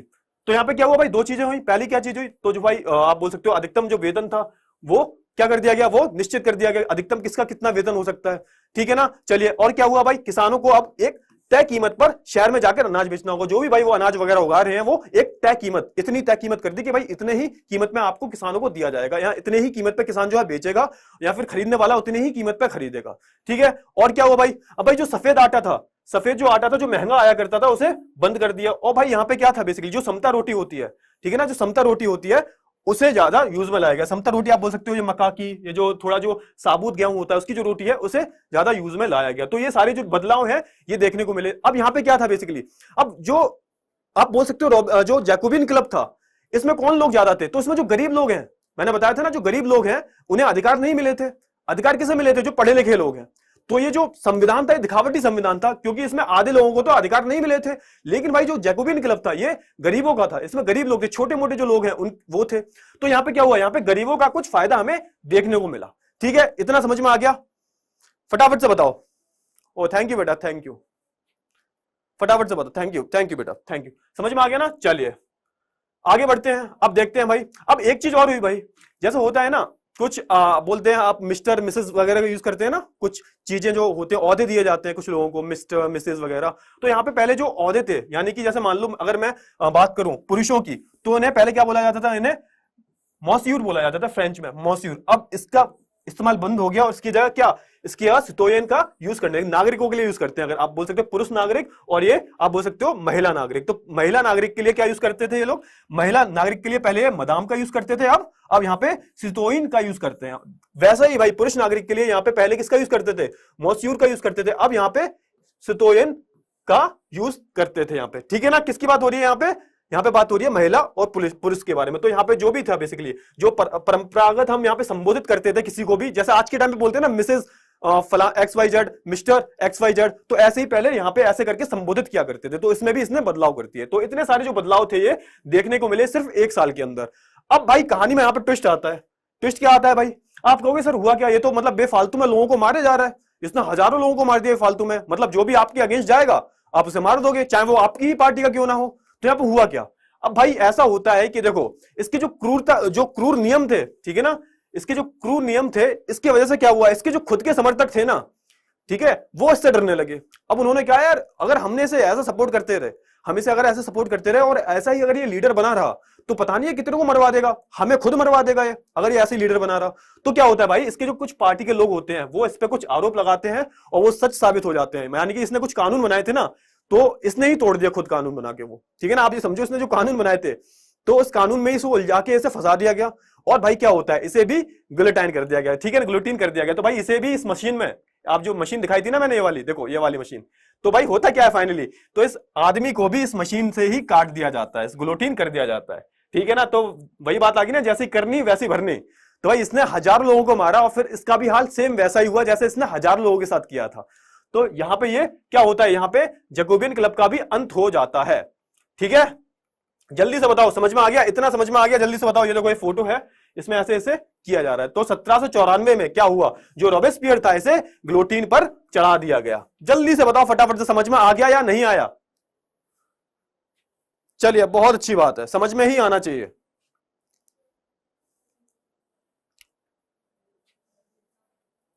बेटा ग्रुप वगैरह बना लेंगे, हम आपको इन्फॉर्म कर देंगे, टेलीग्राम पर ग्रुप बना लेंगे, वहां आपको इन्फॉर्म कर देंगे। ठीक है, चलिए आगे बढ़ते हैं फिर बिना किसी देरी के। अब होता क्या, अरे भाई अब एक नया टॉपिक आया है, और मैं हमेशा बोलता हूं आपको, जब भी आप इतिहास पढ़ो ना तो चीजों को जोड़ते हुए पढ़ो, ठीक है ना। अब अगर आप हर टॉपिक को अलग अलग करके देखोगे ना तो आपको समझ में नहीं आएगा। अब जैसे ये आ गया डायरेक्टरी शासित फ्रांस, ठीक है ना, डायरेक्टरी शासित फ्रांस। अब इसकी अगर मैं बात करूं तो इससे किससे जुड़ा हुआ है ये, तो ये जैकोबियन क्लब से ही जुड़ा हुआ है। अब याद करो, देखो अब यहाँ पे क्या हुआ, यहाँ पे जो रॉबेस्पियर है ये तो मर गया, इसे ग्लोटीन कर दिया गया भाई। अब होता क्या है, अब फ्रांस को कौन संभालेगा, यहाँ पे ना, यहाँ पे अब सवाल ये आया, भाई फ्रांस को कौन संभालेगा, इनका जो लीडर है वो तो मर गया। अब यहाँ पे क्या होता है भाई, यहाँ पे आती है भाई डायरेक्टरी। अब यहाँ पे डायरेक्टरी का रूल आता है। डायरेक्टरी हुआ क्या भाई, डायरेक्टरी का मतलब क्या था, मतलब डायरेक्टरी का आप जो मतलब होता है ना, मतलब क्या था, तो भाई ये जो डायरेक्टरी था ना, आप बोल सकते हो 5 लोगों का समूह था, ठीक है, 5 लोगों का समूह था ये। अब ये क्या था, कैसे था, इसकी हम बात करते हैं अभी, ठीक है ना। तो यहाँ पे क्या हुआ क्या, देखो जैकोबियन के पतन के बाद नए संविधान को लागू किया गया, जो नया संविधान था उसे लागू किया गया, और फिर से सत्ता मध्यम वर्ग के हाथों में आ गई। अब होता क्या है, अब यहां पे ध्यान से सुनना, 1789 में क्या हुआ, 1789 में क्रांति हुई, फिर क्या हुआ, 1792 में क्या बना, 1791 में क्या बना, संविधान बन गया इनका, ठीक है ना। वहां पे क्या हुआ था, वहां पे जो मिडिल क्लास लोग थे, यानी कि जो पढ़े लिखे लोग थे, इनका ही अधिकार था, बाकी जो गरीब वगैरह थे इनका अधिकार नहीं था। फिर क्या हुआ, फिर जैकोबियन क्लब आ गया। अब क्या हुआ भाई, गरीबों को भी अधिकार मिलने लगे, ठीक है ना। फिर क्या हुआ भाई, जैकोबियन क्लब का खात्मा हुआ, रॉबेस्पियर मर गया। अब क्या हुआ भाई, फिर से मध्यम वर्ग जो था, यानी कि फिर से जो लोग थे, कौन से वाले भाई, जो पढ़े लिखे थे वो लोग आ गए, ठीक है ना। फिर से जो पढ़े लिखे लोग थे वो आ गए और इन्होंने फिर से संविधान बनाया, ठीक है ना। और इस संविधान के अनुसार क्या था, अब इस संविधान के अनुसार जिसके पास संपत्ति नहीं थी उसे वोट डालने का अधिकार नहीं था, ये समझ लो। फिर से वही बात आ गई कि भाई जिसके पास संपत्ति नहीं है ना, उसे वोट डालने का अधिकार नहीं है। पढ़े लिखे लोगों का, पढ़े लिखे लोग जो है सिर्फ वही वोट डाल सकते हैं, अनपढ़ लोग वोट नहीं डाल सकते। और यहाँ पे जो एज थी पहले 25 थी, इसे घटा के 21 कर दिया, ठीक है ना। जो वोट डालने की जो एज थी वो 25 से घटा के क्या कर दिया, 21 साल कर दिया। अब यहाँ पे हुआ क्या, सुनो, अब यहाँ पे होता क्या है भाई डायरेक्टरी में, तो यहाँ पे सरकार चलाने के लिए 2 विधायिका होती है, ठीक है ना। और ये जो दोनों विधायिका होती है ना, ये क्या करती हैं, ये 5 सदस्यों को क्या करती हैं, 5 सदस्यों का चुनाव करती हैं। और ये चुनाव जो करेंगे कौन करेंगे, तो भाई जो मध्यम वर्ग के लोग हैं वही करेंगे सिर्फ, ठीक है। जो अमीर हैं, जो अमीर लोग हैं वही करेंगे, मध्यम वर्ग के लोग, ठीक है। अब होता क्या भाई इसमें, अब यहाँ पे सरकार बन तो जाती है। शुरुआत में लोगों ने सोचा कि भाई 5 लोग हैं तो भाई जब कोई भी निर्णय लिया जाएगा तो 5-5 लोगों की मंजूरी चाहिए होगी। लेकिन क्या हुआ है, तो यहाँ पे क्या होता यह है कि डायरेक्टरी के जो लोग होते हैं और जो आम जनता होती है उनके बीच में बनती नहीं है, तानातनी हो जाती है। अब होता क्या है भाई, होता यह है कि फाइनली 1799 में भाई इन्हें हटा दिया जाता है। और हटाया किसके द्वारा जाता है, नाम गैस करो किसके द्वारा हटाया जाता है, जल्दी से बताओ। अभी अभी नई हीरो की एंट्री होने वाली है हमारी कहानी में, नई हीरो की एंट्री होने वाली है।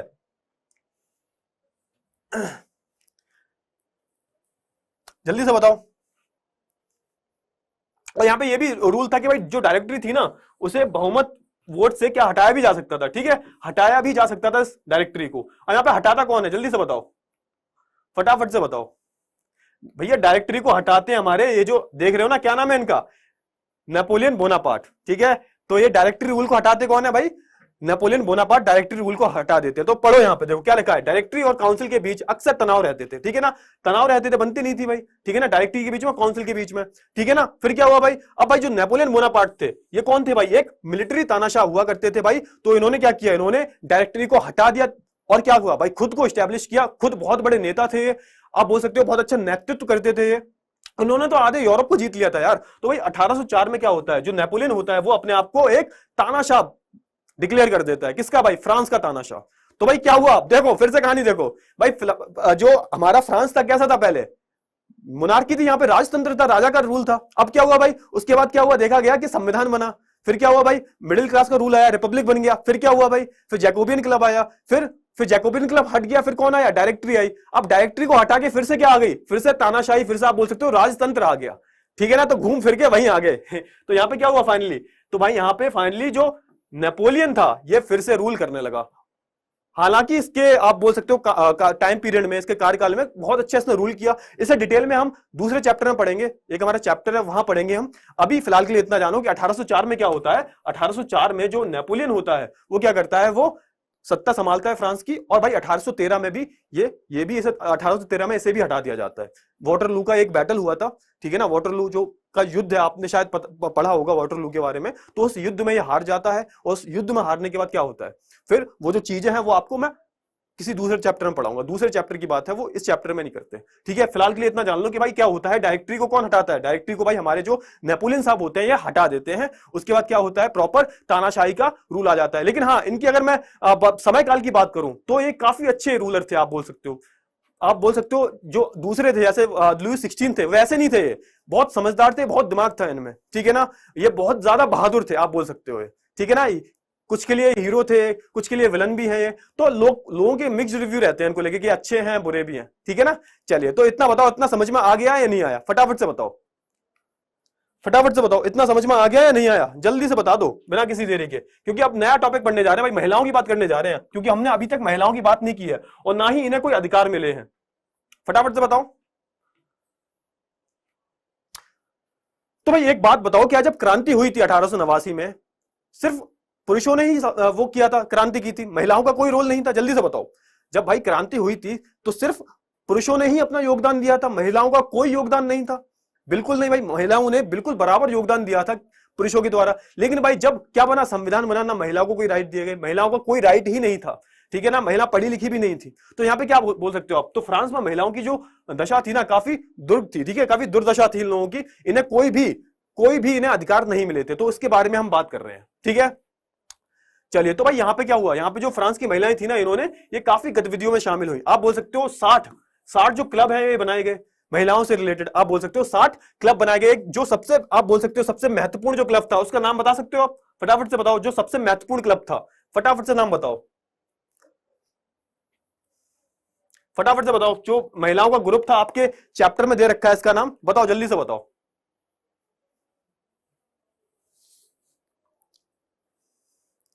बताओ बताओ, मैं वेट कर रहा हूं कमेंट में, फटाफट से बताओ। एक ग्रुप जो बनाया था महिलाओं को, जो सबसे आप बोल सकते हो इन 60 क्लबों में से जो सबसे चर्चित क्लब था, कौन सा था।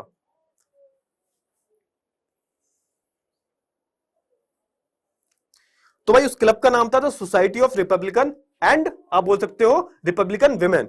ये एक क्या था, ये एक, हाँ बिल्कुल, सोसाइटी ऑफ, हाँ हाँ बिल्कुल बेटा, बिल्कुल बिल्कुल,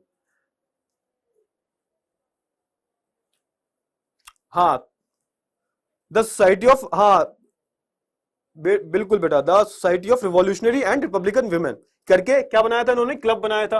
तो इसमें क्या होता था, ये अपनी मांगे रखा करती थी, ठीक है ना, ये अपनी मांगे रखा करती थी, समझ में आ गया।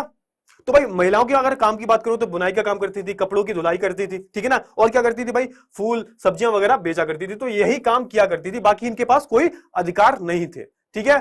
चलिए अब यहाँ पे क्या था भाई, ज्यादातर जो महिलाएं थी इनके पास पढ़ाई करने के मौके नहीं थे, ठीक है ना, इन्हें मौका दिया नहीं जाता था, ठीक है ना। ये क्या करती थी, जो कुलीन लोग हैं, जो सिर्फ कुलीन लोगों की लड़कियां हैं ना, ये इनके यहाँ काम किया करती थी, और सिर्फ कुलीन लोगों के यहाँ पे जो लड़कियां हैं ना, वही पढ़ी लिखी थी, और कोई पढ़ा लिखा नहीं था। यानी कि आप बात करूं मैं तीसरे स्टेट की, इनकी जो महिलाएं होती थी ना, ये पढ़ी लिखी नहीं थी बिल्कुल, ठीक है ना, इन्हें अधिकारी नहीं थे इतने, इन्हें पढ़ाया लिखाया नहीं जाता था। सिर्फ जो कुलीन वर्ग की जो लड़कियां थी, वही जो धनी लोग थे, वही सिर्फ अपनी लड़कियों को पढ़ाते थे, ठीक है। चलिए, और ये काम क्या करते थे, कुलीन वर्ग के जो लोग होते हैं उनके यहाँ पे झाड़ू पोछा जो होता है ना, घर का काम करना, वही किया करती थी लड़कियां, ठीक है। और होता क्या था भाई, इसके बाद उनकी शादी भी कर दी जाती थी उनके बिना मर्जी के, ठीक है ना। ये तो भाई भारत में भी होता है बहुत ज्यादा कि भाई किसी को बिना मर्जी के शादी कर दी जाती है, तो इनकी शादियां भी कर दी जाती थी। ये सारी चीजें होती थी किस टाइम पे भाई, जब फ्रांस आजाद नहीं हुआ था, और फ्रांस की आजादी के बाद भी ये सारी चीजें चलती रही। दिक्कत वाली बात क्या है भाई, देखो 1789 में क्या हुआ, क्रांति हुई। अब आपको लगेगा कि महिलाओं को कुछ अधिकार मिले होंगे, तो भाई देखो, क्रांति से पहले क्रांति के बाद कोई बदलाव नहीं आया। इन्हें वोटिंग राइट कब मिला है पता है, इन्हें वोटिंग राइट 1946 में मिला है, 1996 में इन्हें वोटिंग राइट मिला है। कब की मतलब कब इन्होंने अपना शुरू किया, 1789 में शुरू किया। और क्या हुआ भाई, और भाई इन्हें जो मत डालने का अधिकार है वो कब मिला, 1946 में। सोच के देखो, इतने टाइम बाद इन्हें क्या हक मिला, इन्हें इतने टाइम बाद इन्हें अधिकार मिला वोट डालने का। तो आप बोल सकते हो इन्हें कहीं ना कहीं ये क्या थी, इन्हें कहीं ना कहीं बहुत ही पिछड़ा हुआ समझा जाता था, आप बोल सकते हो फ्रांस सोसाइटी में, ठीक है। हम भारत की तो बात कर लेते हैं, लेकिन हम दूसरे देशों की बात नहीं करते। दूसरे देशों में भी यही हालत थी सेम, ठीक है, जो हमारे भारत में है, ठीक है। अब भाई इनकी जो महिलाएं थी, इनकी प्रमुख मांग क्या थी भाई, तो इनकी मांग ये थी कि महिला कि पुरुषों के समान इन्हें क्या दिया जाए, अधिकार दिए जाए, राजनीतिक अधिकार दिए जाए, इनके पास अधिकार होने चाहिए, पुरुषों के समान इनके पास अधिकार होने चाहिए। किसकी मांग थी भाई, महिलाओं की मांग थी, ठीक है ना। चलिए, अब भाई यहाँ पे महिलाओं के जीवन में सुधार लाने के लिए क्या क्या कदम उठाए गए, तो भाई क्रांतिकारी सरकार ने महिलाएं के जीवन में सुधार लाने के लिए कुछ कानून उठाए, जैसे कि सरकारी विद्यालयों की स्थापना की गई, जिसमें क्या था, जिसमें भाई जो गरीब लड़कियां हैं वो पढ़ा करती थी। और क्या हुआ भाई, अब भाई जिनके जो पिता हैं वो उनकी बिना मर्जी से शादी नहीं करेंगे, ये एक कानून पास कर दिया गया। तो ऐसे बहुत सारी जो चीजें हैं वो इनके लिए बनाई गई, ठीक है ना। अब भाई जो दूसरे जो व्यवसाय थे, जो मोटे मोटे जो व्यवसाय थे, और भी जो कई सारे व्यवसाय थे, इनमें महिलाओं को कई सारे मौके दिए गए। तो ये सारी चीजें जो है वो होने लगी, ठीक है ना। अब बात करते हैं हम दास प्रथा की। भाई दास प्रथा क्या होती है, भाई दास प्रथा क्या होती है, किसी को आप स्लेव बना लेते हो, गुलाम बना लेते हो, बिना उसकी मर्जी के। वो आपके यहाँ पे जब रह के काम करता है और आप उसे एक इंसान की तरह ट्रीट नहीं करते, तब उसे क्या बोलते हैं, उसे हम दास प्रथा बोलते हैं। अब ये जो पूरी स्लाइड लिखी है ना, ये आप पढ़ लीजिएगा, मैं आपको बताता हूं। होता यह था कि पहले अफ्रीका से बहुत सारे लोग जो है वो दास के रूप में कहां आते थे, कहां लाए जाते थे, फ्रांस में लाए जाते थे, और इनसे काम करवाया जाता था अलग अलग जगह। ये बगानों में काम करते थे, खेतों में काम किया करते थे। जो कुलीन वर्ग के लोग हैं, जो राजा वगैरह हैं, इनके अंडर में काम किया करते थे लोग, तो इन्हें बोला गया दास प्रथा। लेकिन होता क्या है भाई, जब भाई रॉबेस्पियर की सरकार होती है, आप बोल सकते हो जैकोबियन क्लब की सरकार होती है, तो भाई इसे बैन कर दिया जाता है। लेकिन बाद में क्या होता है, बाद में जब नेपोलियन बोनापार्ट होता है ना, जब इसका शासन आता है, तो ये फिर से दास प्रथा को शुरू कर देता है, ठीक है ना। तो भाई होता क्या है, इसका उन्मूलन तो किया जाता है, लेकिन भाई जब क्या होता है, जब नेपोलियन का रूल आता है, ठीक है, जब नेपोलियन का रूल आता है, तो ये फिर से इस चीज को शुरू कर देता है। किसे भाई, दास प्रथा को, ठीक है ना। चलिए, समय आ गया, तो भाई समझ में आ गया, फटाफट से बता दो, समझ में आ गया नहीं आया, जल्दी से बताओ। पूरा सब कुछ समझ में आ गया, पूरा चैप्टर पढ़ लिया हमने, पूरा चैप्टर हमने पढ़ लिया है, फटाफट से बता दो, समझ में आ गया। अब भाई इसका एक कंक्लूजन, एक आपका एनसीईआरटी में एंड में दिया है कंक्लूजन। भाई क्या आप इससे कंक्लूजन निकालते हो, तो इससे कंक्लूजन ये निकलता है कि भाई आपसे सीखते क्या हो, जो फ्रांस की क्रांति है इससे आप क्या सीखते हो। तो भाई देखो, सबसे पहले कोशिश क्या की गई, सबसे पहले क्रांति कहां आई, तो सबसे पहले क्रांति फ्रांस में ही आई।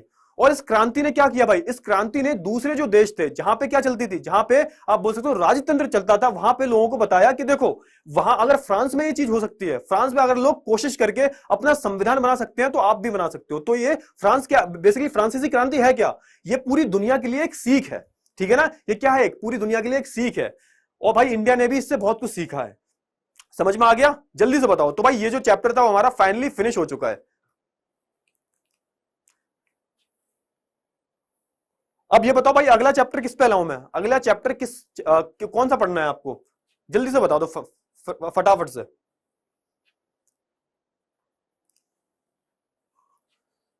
हाँ बेटा क्लास ओवर हो गई है, चैप्टर भी कंप्लीट हो गया है।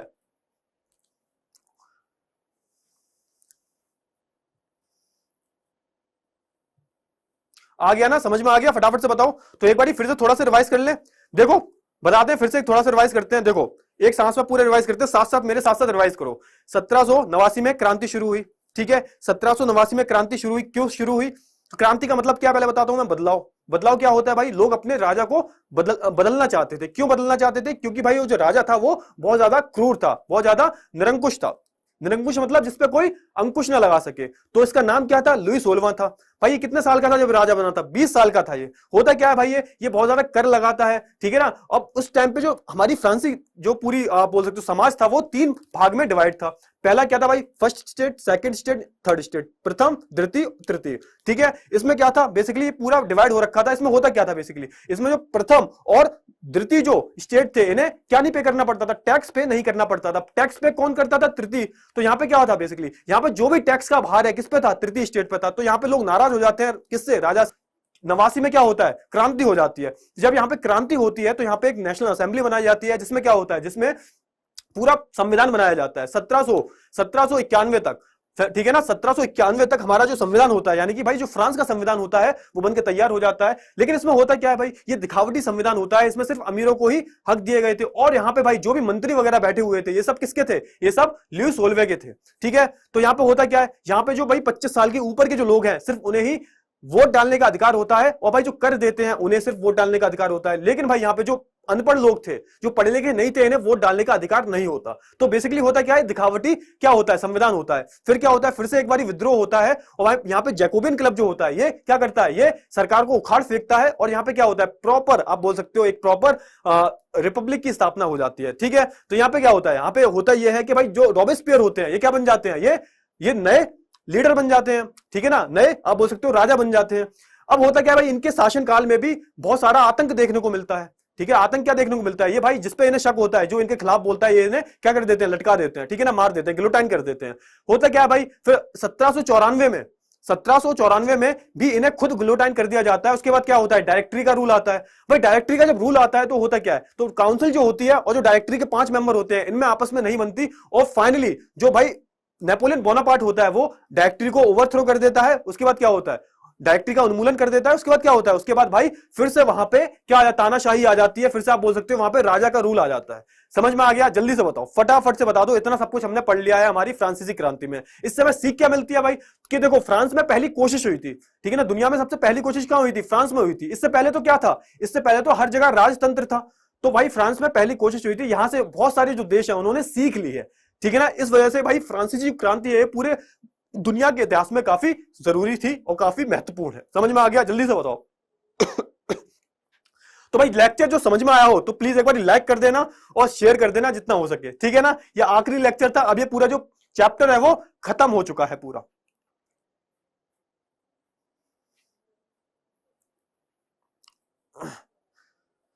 चलिए तो भाई हाँ बिल्कुल बेटा, इकोनॉमिक्स करवा दें, ज्योग्राफी का चैप्टर 1 करवा दो, ठीक है? ठीक है, और बताओ इकोनॉमिक्स करवाओ। जल्दी से बताओ क्या क्या करवाना है, फटाफट से। लेक्चर को अभी खत्म करते हैं अपन, ठीक है, बिना किसी देरी के। चलो चलो चलो, चैप्टर 2 हिस्ट्री, चैप्टर 2 हिस्ट्री। अच्छा नाजीवाद की बात कर रहे हो आप? क्लियर है? अरे बहुत बढ़िया बात है। चलो तुम लोग तो यार एकदम बढ़िया होशियार बच्चे हो तुम तो, है? तुम्हें तो सिर्फ थोड़ा सा इशारा करना है, समझ तो जाती हो तुम लोग।